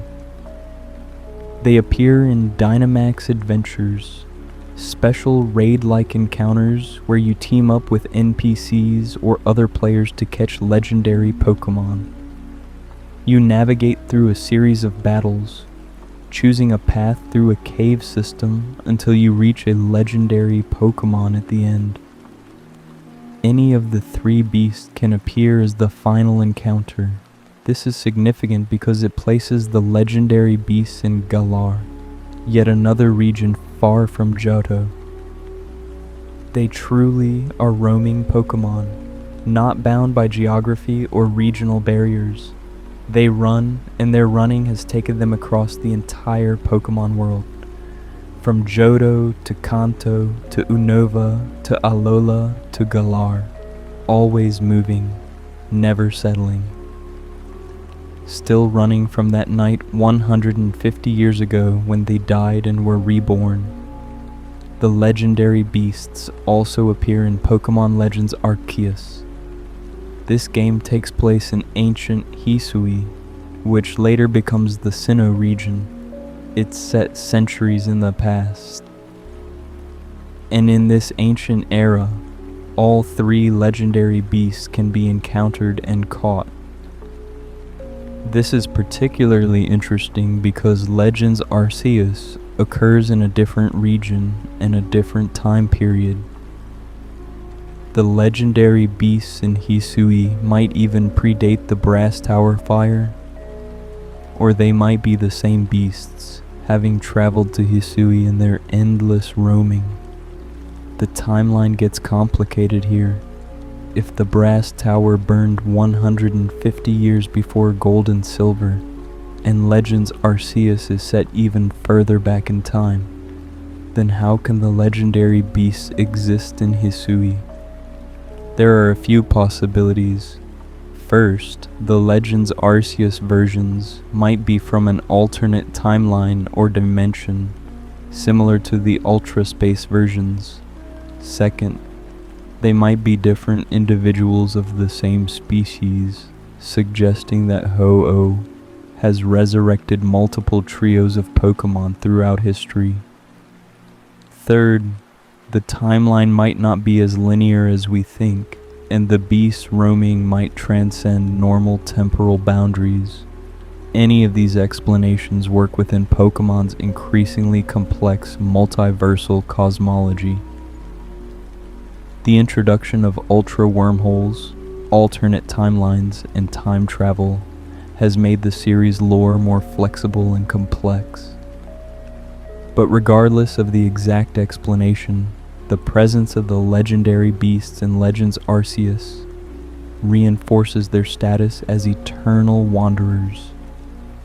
They appear across time and space, always running, always moving, never finding rest. In the Pokémon anime, the legendary beasts have made numerous appearances. They first appear in the special episode, The Legend of Thunder. This was a 3-part special that aired between the Johto and Hoenn series. It follows a trainer named Jimmy and his friends as they encounter Raikou and Battle Team Rocket, who are trying to capture it. This special gave us our first animated portrayal of Raikou in action, showcasing its speed and electrical power. Suicune has the most prominent anime role of the three beasts. It appears multiple times throughout the Johto series. In the episode For Ho-Oh the Bells Toll, Suicune appears in Ecruteak City, and both Ash and Eugene see it. This episode establishes Eugene's character in the anime and his obsession with finding Suicune. Suicune appears briefly, demonstrates its power, and then disappears, leaving Eugene to continue his search. Later, in the Johto League arc, there's a 2-part episode titled A Parent Trapped and A Promise is a Promise, where Ash and his friends help protect a Larvitar. Suicune makes an appearance in these episodes as well, watching from a distance. Its presence suggests it's observing Ash, evaluating him, similar to its role in Pokémon Crystal. Entei has perhaps the most famous anime appearance of all 3 beasts. It's the central Pokémon in the 3rd Pokémon movie, Spell of the Unknown Entei.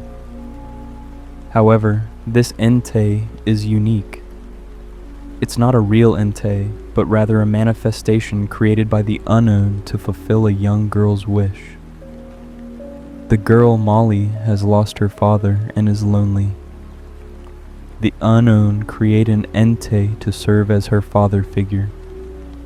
This Entei is incredibly powerful, able to battle Pokémon like Charizard. But it's not the legendary beast from the Brass Tower legend. It's a simulacrum, a powerful illusion given form. This movie is interesting because it connects Entei to the Unknown. We already mentioned that Suicune has some connection to the Unknown in the games.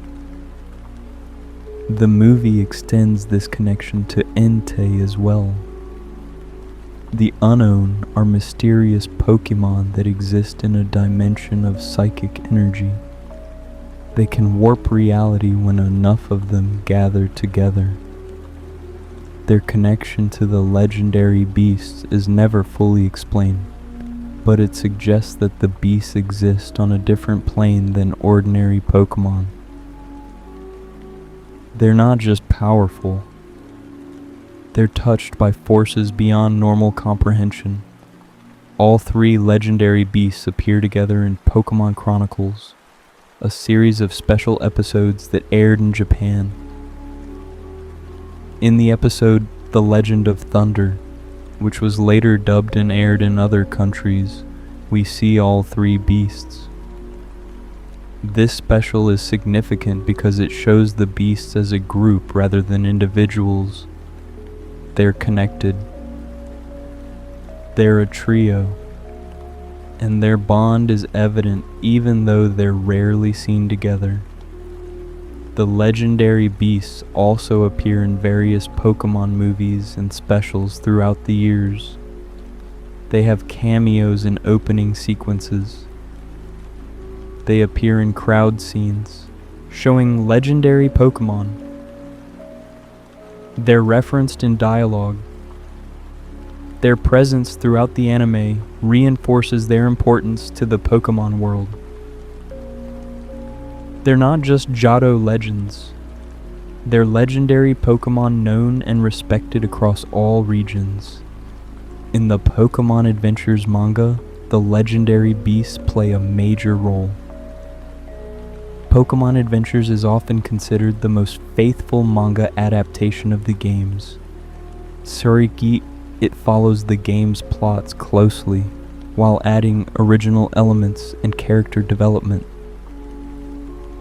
In the Gold, Silver, and Crystal arc, the legendary beasts are central to the storyline. The Mask of Ice, the main antagonist of the arc, has actually captured and controlled both Ho-Oh and Lugia. Bui, he uses their power for his schemes. The legendary beasts are involved in the efforts to stop him. Suicune in particular becomes a major character. It chooses Crystal, one of the protagonists, as its partner. This is significant because it represents Suicune deciding to trust a human again. After 150 years of running from humanity, Suicune finds someone worthy of its trust. The manga also provides more details about the beast's powers and personalities. Raikou is portrayed as fierce and aggressive.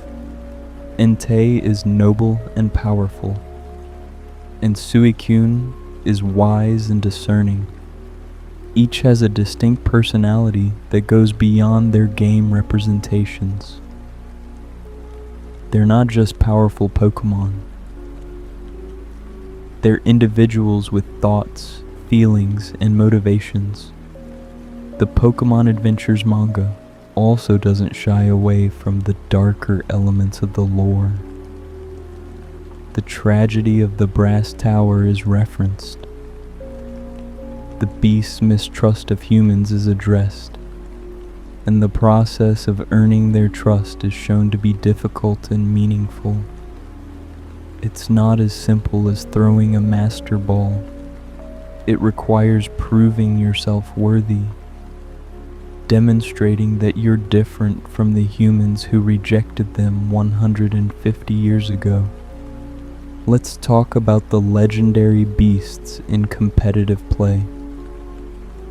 Because their designs aren't just lore appropriate, they're competitively viable. Each beast has been used in various formats and metagames throughout Pokemon's competitive history. Raikou has always been valued for its speed. In the early generations, fast special attackers were relatively rare. Raikou's combination of speed and special attack made it a threat. It could outspeed most Pokémon and hit them hard with Thunderbolt or Thunder. Its access to Calm Mind allowed it to set up and become even more dangerous. And its decent bulk meant it could take a hit if needed. In modern competitive play, Raikou remains viable in certain formats. It's used in VGC, the official Pokémon video game championships, particularly when legendary Pokémon are allowed. It's also popular in various Smogon tiers. Players have experimented with different sets. The classic Calm Mind Sweeper, choice spec sets for immediate power, choice scarf sets to outspeed everything. Raikou's versatility keeps it relevant even as new electric types are introduced. Entei has had a more complicated competitive history. In earlier generations, its lack of good physical fire-type moves held it back. Fire-type moves were special before Generation 4, but Entei's special attack is only 90. This made it somewhat awkward. After the physical special split in Generation 4, Entei gained access to Flare Blitz and other strong physical fire moves. This helped significantly. Suddenly, Entei's high attack stat could be utilized properly. Entei also benefits from Sacred Fire. This move is incredibly powerful. It has high base power, good accuracy, and a 50% chance to burn the opponent. Burns cut physical attack in half, crippling physical attackers. Sacred Fire makes Entei a threat to both offensive and defensive teams. It can blast through walls with raw power or cripple physical attackers with burns. In VGC, Entei has seen occasional use. It's not top tier, but it's viable. Its bulk allows it to survive hits. Its power lets it threaten opponents. And its typing gives it useful resistances. Fire types are valuable for their offensive pressure and their ability to threaten steel types, which are often bulky and difficult to remove. Suicune has perhaps the most interesting competitive history of the three.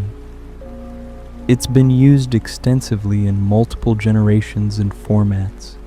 Its incredible bulk makes it an excellent wall.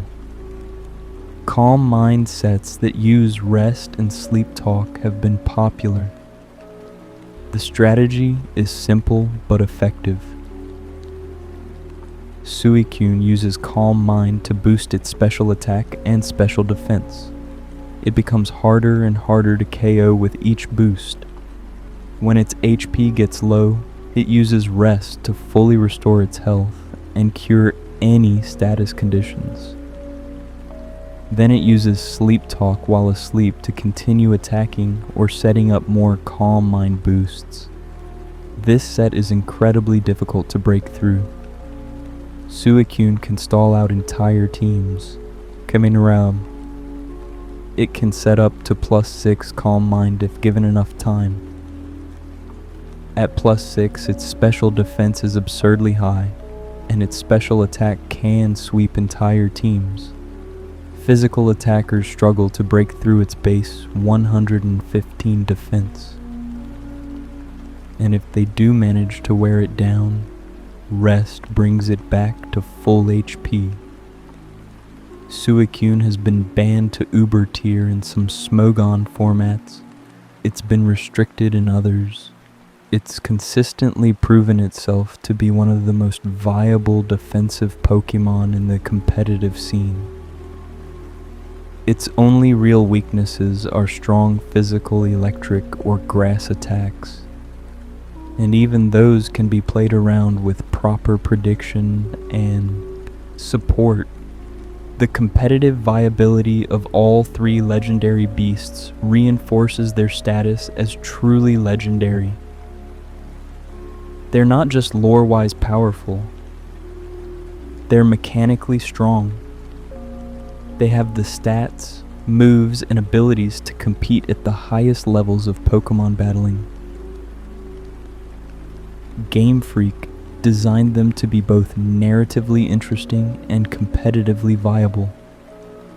That dual success is rare and impressive. Now let's examine the broader thematic implications of the Eeveelution theory. What does it mean if the legendary beasts really are transformed Eeveelutions?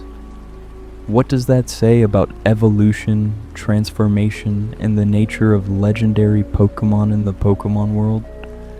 First, it establishes that legendary status can be achieved rather than just inherent. Most legendary Pokémon are legendary from birth. Mewtwo was created as a legendary through genetic engineering, but it was designed to be legendary from the start. The legendary birds were always legendary birds. The Lake Guardians were always legendary. But if the legendary beasts started as Eeveelutions, they became legendary through transformation, through death and resurrection, through suffering and rebirth. This makes them more relatable in a way. They weren't always untouchable godlike beings. They were once normal Pokémon, possibly someone's pets or partners. They knew what it was like to be ordinary, and then they were elevated to legendary status through tragedy. That transformation is inspiring. It suggests that greatness can come from anywhere, that even ordinary beings can become extraordinary under the right circumstances. Second, it reinforces the theme of transformation that's central to Pokémon as a series. Pokémon is fundamentally about growth and change. Your starter begins weak and becomes strong. Pokémon evolve into more powerful forms. Trainers grow from beginners to champions. The entire series is about the journey from ordinary to exceptional. The legendary beasts exemplify this theme. They're the ultimate expression of transformation. From Eeveelution to legend, from death to new life, from victim to avatar of power. Third, it adds emotional weight to the legendary beasts. If they were always legendary, their power is expected. But if they earned their legendary status through tragedy, if they're carrying the trauma of death and rejection, if they remember what it was like to be smaller, weaker, more vulnerable, then every appearance becomes more meaningful. They're not just powerful Pokémon. They're survivors. They're refugees. They're the living memory of a tragedy that Ecruteak City would rather forget. The theory also adds layers to the relationship between Ho-Oh and the legendary beasts. Ho-Oh brought them back from death. It gave them new life and new power. But did it ask them if they wanted this? Did it consult them about becoming legendary? Or did it make the decision unilaterally? The legendary beasts fled Ecruteak City immediately after their resurrection. They didn't stay to thank Ho-Oh or serve it. They ran. Perhaps they were overwhelmed. Perhaps they were traumatized. Perhaps they didn't want this power and this status. Perhaps they just wanted their old lives back. There's something tragic about being resurrected into a form you didn't choose.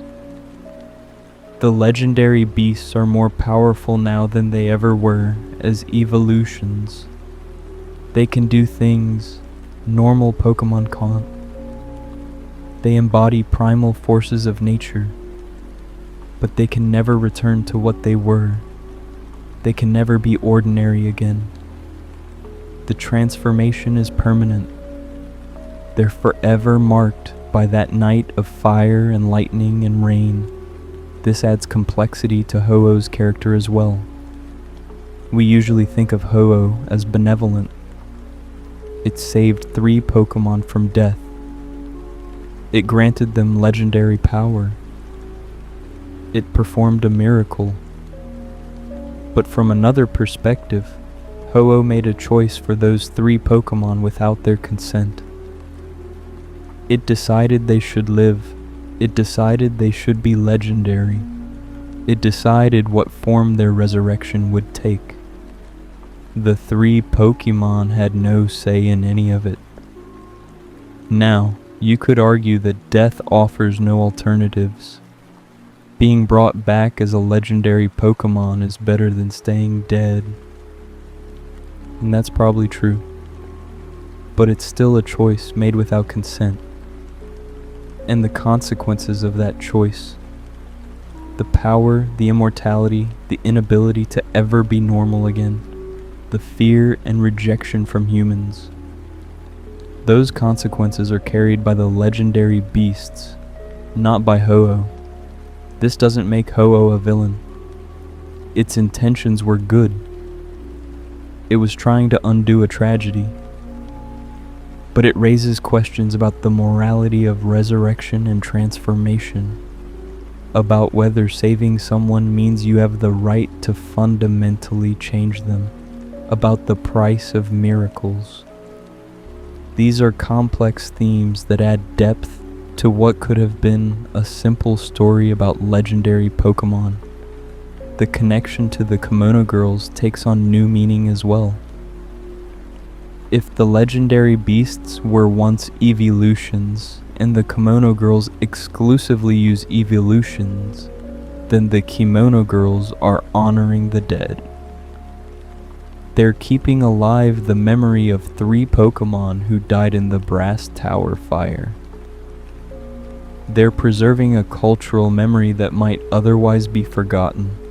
Every time they battle with their Vaporeon, Jolteon, and Flareon, they're paying tribute to the victims of one of Ecruteak's darkest days. This reframes the Kimono Girls' role in the story. They're not just performers or trainers. They're priestesses, guardians of memory.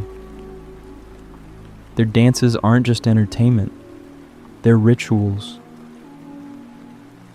When they dance to summon Ho-Oh or Lugia, they're reenacting the events of that terrible night. They're calling back to the time when legendary Pokémon descended from the sky to roosting towers. They're maintaining a sacred connection between past and present. And when you defeat all 5 Kimono Girls and prove yourself worthy, you're demonstrating that you understand this history, that you respect it, that you're not going to repeat the mistakes of the past. The people of ancient Ecruteak feared the legendary beasts and drove them away. You, by contrast, are being offered the chance to meet those legendary Pokémon on equal terms, to forge a partnership based on mutual respect rather than fear. The Kimono Girls are giving you an opportunity to heal a 150-year-old wound. The theory also connects to Eevee's unique biology. Eevee's genetic code is unstable. This is stated explicitly in multiple Pokédex entries. Eevee's DNA has the ability to suddenly mutate in response to its environment. Exposure to radiation from evolutionary stones causes immediate transformation. Strong emotional bonds during specific times of day can trigger evolution into Eeveelution or Umbreon. Being near mossy or icy rocks in certain regions causes evolution into Leafeon or Glaceon. Eevee is uniquely adaptable. It's evolution incarnate. Now consider what happened at the Brass Tower. 3 forces of nature converged in one location. Lightning struck the tower. Fire consumed it. Rain put out the flames. If 3 Eeveelutions were present, 3 Pokémon whose genetic code is designed to respond to environmental factors, and then Ho-Oh channeled those 3 primal forces into its resurrection power, the result would be legendary Pokémon that embody those forces. It's not just that Ho-Oh resurrected them. It's that Eevee's genetic instability allowed those 3 Pokémon to be transformed by the elements that killed them. The lightning, fire, and rain didn't just kill them. Those forces imprinted on their unstable genetic code. And when Ho-Oh brought them back, it completed an evolution that had been forcibly initiated by their deaths. The result was Raikou, Entei, and Suicune, legendary forms that Eevee could never achieve through normal evolution. Forms that require death and divine intervention to access. This makes the legendary beasts a dark mirror of normal Eeveelutions. Eevee evolves through exposure to specific stimuli in controlled circumstances. A trainer chooses when and how to evolve their Eevee. The process is safe, predictable, and reversible through breeding. But the legendary beast's evolution was violent, uncontrolled, and permanent. They were exposed to forces that should have killed them, that did kill them, and they were resurrected into forms they can never change from. Normal Eevee evolution is a choice. This was a consequence. And that difference is crucial. Let's also consider the number 3 itself. 3 Pokémon died. 3 legendary beasts were created. 3 elements converged at the tower. 3 forces of nature are embodied by the beasts. The Kimono Girls who used the original 3 Eeveelutions. 3 is a significant number in mythology and storytelling. It represents completion, balance, and harmony. Father, mother, child. Past, present, future. Birth, life, death. Creation, preservation, destruction. The 3 legendary beasts form a complete set. They're balanced against each other. Electric beats. Water, water beats fire, fire beats grass, grass beats electric. Wait, none of them are grass type.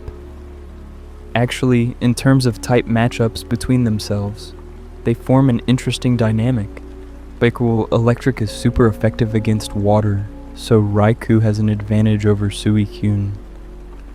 Water is super effective against fire, so Suicune has an advantage over Entei. But fire has no advantage over electric. In fact, fire and electric have no particular relationship in terms of type effectiveness. This creates an incomplete triangle. It's not like the starter types, where grass beats water, beats fire, beats grass in a perfect circle. The legendary beasts are connected by their shared origin, not by competitive balance against each other. They're not designed to fight one another. They're designed to coexist as a complete set, representing three different aspects of the same event. Three different forces, three different interpretations of power, and if they were once three Eeveelutions, they would have been even more unified. Vaporeon, Jolteon, and Flareon are all normal type Eevee that evolved through exposure to evolutionary stones. They share a common ancestor just one step back. They're siblings in a sense. Transforming them into the legendary beasts keeps them together. They remain a trio, forever connected by what they were and what they became. There's poetry in that continuity. In life, they were together. In death, they perished together. In resurrection, they emerged together. And in their eternal roaming, they remain spiritually connected even when physically separated. The legendary beasts are a family. Taddy, a family forged in tragedy and bound by shared trauma. A family that will never be separated because their very existence is defined by their connection to one another. We should also examine what the theory means for our understanding of legendary Pokémon in general. Legendary Pokémon are often described as being one of a kind, angered, unique beings that exist only as singular entities. There's only one Mewtwo, only one Rayquaza, only one Dialga. These Pokémon are irreplaceable. Their power and significance come partly from their uniqueness, but the legendary beasts complicate this idea. Multiple Entei are said to be born when new volcanoes form. This is stated explicitly in the Pokédex. So there are multiple Entei in the world, Serum, not just one. And if there are multiple Entei, presumably there are multiple Raikou and Suicune as well. This raises questions. Are all of these Entei resurrected by Ho-Oh? Or can legendary beasts reproduce naturally? Are they a species rather than individuals? The Eeveelution theory offers a potential explanation. Perhaps the original Raikou, Entei, and Suicune, the ones created at the Brass Tower Fire, are unique individuals. One-of-a-kind legendary Pokémon created through Ho-Oh's resurrection power. But perhaps Ho-Oh's transformation didn't just create these three individuals. It created a new species, a new evolutionary branch. The original three are special, but they can reproduce, creating more of their kind. This would explain why there are multiple legendary beasts throughout the Pokémon world. The ones you encounter in different games could be descendants of the original three, or they could be from alternate timelines where different Eeveelutions died and were resurrected, or both. The multiverse nature of Pokémon canon allows for multiple explanations to coexist. But if the original three legendary beasts are the specific individuals resurrected at the Brass Tower, then they're immortal. 150 years have passed since their resurrection. Normal Pokémon don't live that long. Even Eeveelutions, which are not particularly short-lived, wouldn't survive for centuries. But Raikou, Entei, and Suicune are still roaming Johto, still running, still carrying their trauma. They're eternal in a way that ordinary Pokémon aren't. This immortality is both a gift and a curse. They will never age, never weaken, never die of natural causes. But they will also never find rest, never stop running, never escape their past. They're trapped in a cycle of endless roaming, unable to settle, unable to trust, unable to move forward. Immortality without peace is its own kind of torture. And if they were once someone's Eeveelutions, if they once had a trainer who loved them, then that trainer has been dead for over a century. The legendary beasts have outlived everyone they knew in their previous lives, everyone who might remember them as they were, everyone who knew their names before they were called. Raikou Entei Suicune. They're orphans in time, disconnected from their past by the sheer span of years that have elapsed. This adds another layer of tragedy to their story. They didn't just lose their lives in the fire, they lost their entire world, everyone they knew, everything they were familiar with. When they were resurrected, they woke up to a world that had continued without them. And then that world immediately rejected them out of fear. No wonder they run. There's nothing to stay for, no home to return to, no one who remembers them as they were, unless the kimono girls remember. Not personally, of course. The kimono girls aren't 150 years old, but their tradition is. Their use of Eeveelutions is passed down through generations. Perhaps the original kimono girls of 150 years ago knew the 3 Eeveelutions that died in the fire. Perhaps those 3 Pokémon belonged to kimono girls. Perhaps the tradition of using Eeveelutions is specifically meant to honor those lost companions. If that's true, then the kimono girls are keeping alive a memory that the legendary beasts themselves might have forgotten. They're maintaining a connection to the past that would otherwise be lost. And when you battle the kimono girls and their Eeveelutions, you're being shown what Raikou, Entei, and Suicune once were. You're being given a glimpse of their former lives. Lives that were taken from them 150 years ago. This makes the final encounter with the legendary beasts even more poignant. When you face Raikou, Entei, or Suicune in the wild, you're not just battling a powerful Pokémon. You're meeting a survivor, a refugee from another time, a being that has been running for 150 years because it's afraid to stop. And when you catch them, when they willingly join your team, you're offering them something they haven't had in over a century. A home, a partner, a reason to stop running. That's the ultimate resolution of their story arc. Not that they're captured and controlled, but that they finally find someone they can trust. Someone who won't react with fear. Someone who sees them not as terrifying monsters, but as Pokémon worthy of respect and companionship. You become the trainer they lost 150 years ago.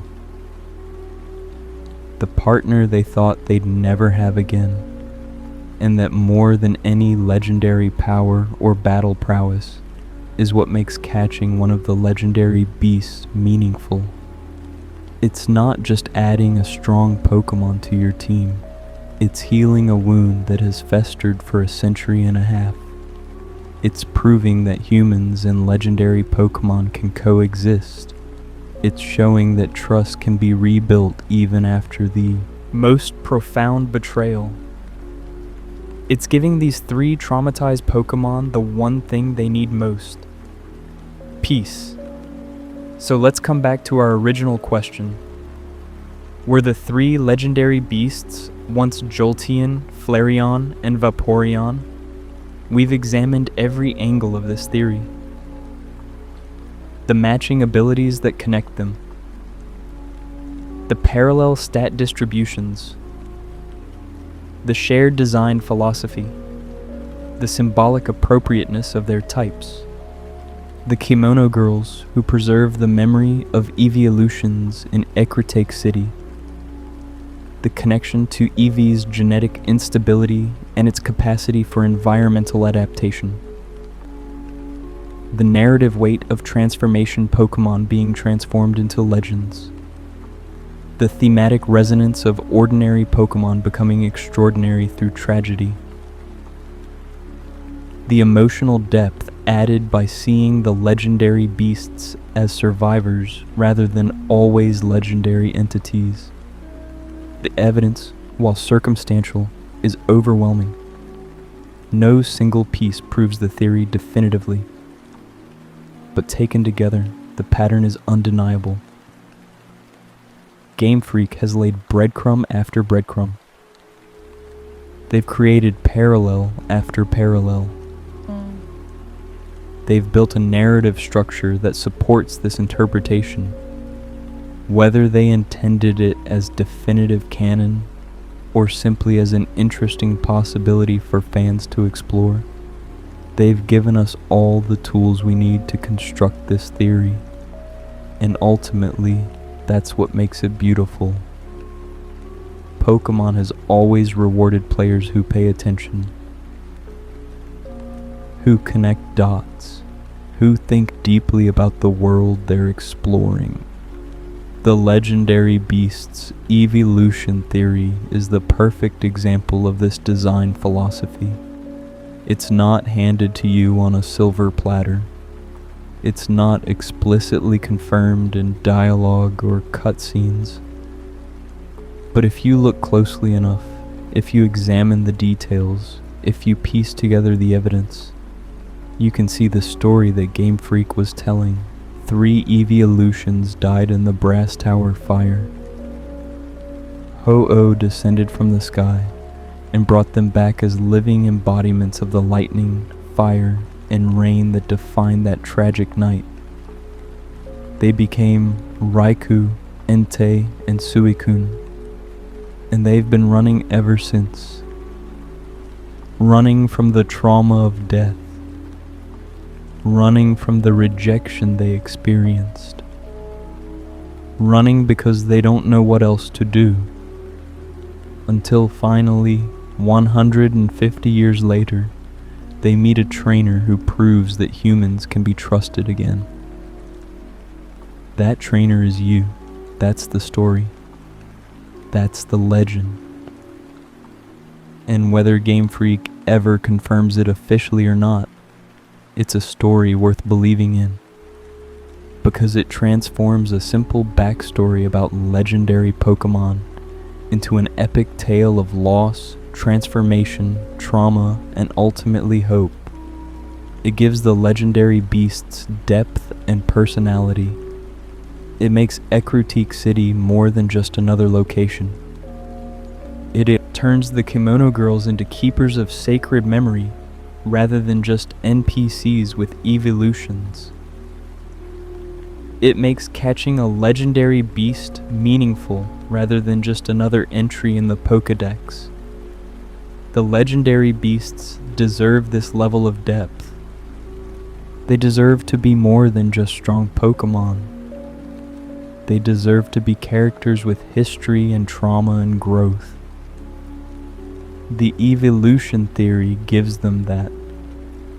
It honors their place in Pokémon lore by suggesting they've earned their legendary status rather than simply being born into it. It respects their design by connecting all the mechanical elements, abilities, stats, typing, to a coherent narrative. and it enriches the player's experience by adding emotional weight to every encounter with these magnificent creatures. So yes, I believe the legendary beasts were once Jolteon, Flareon, and Vaporeon. I believe they died in the Brass Tower fire. I believe Ho-Oh resurrected them. I believe they've been running for 150 years.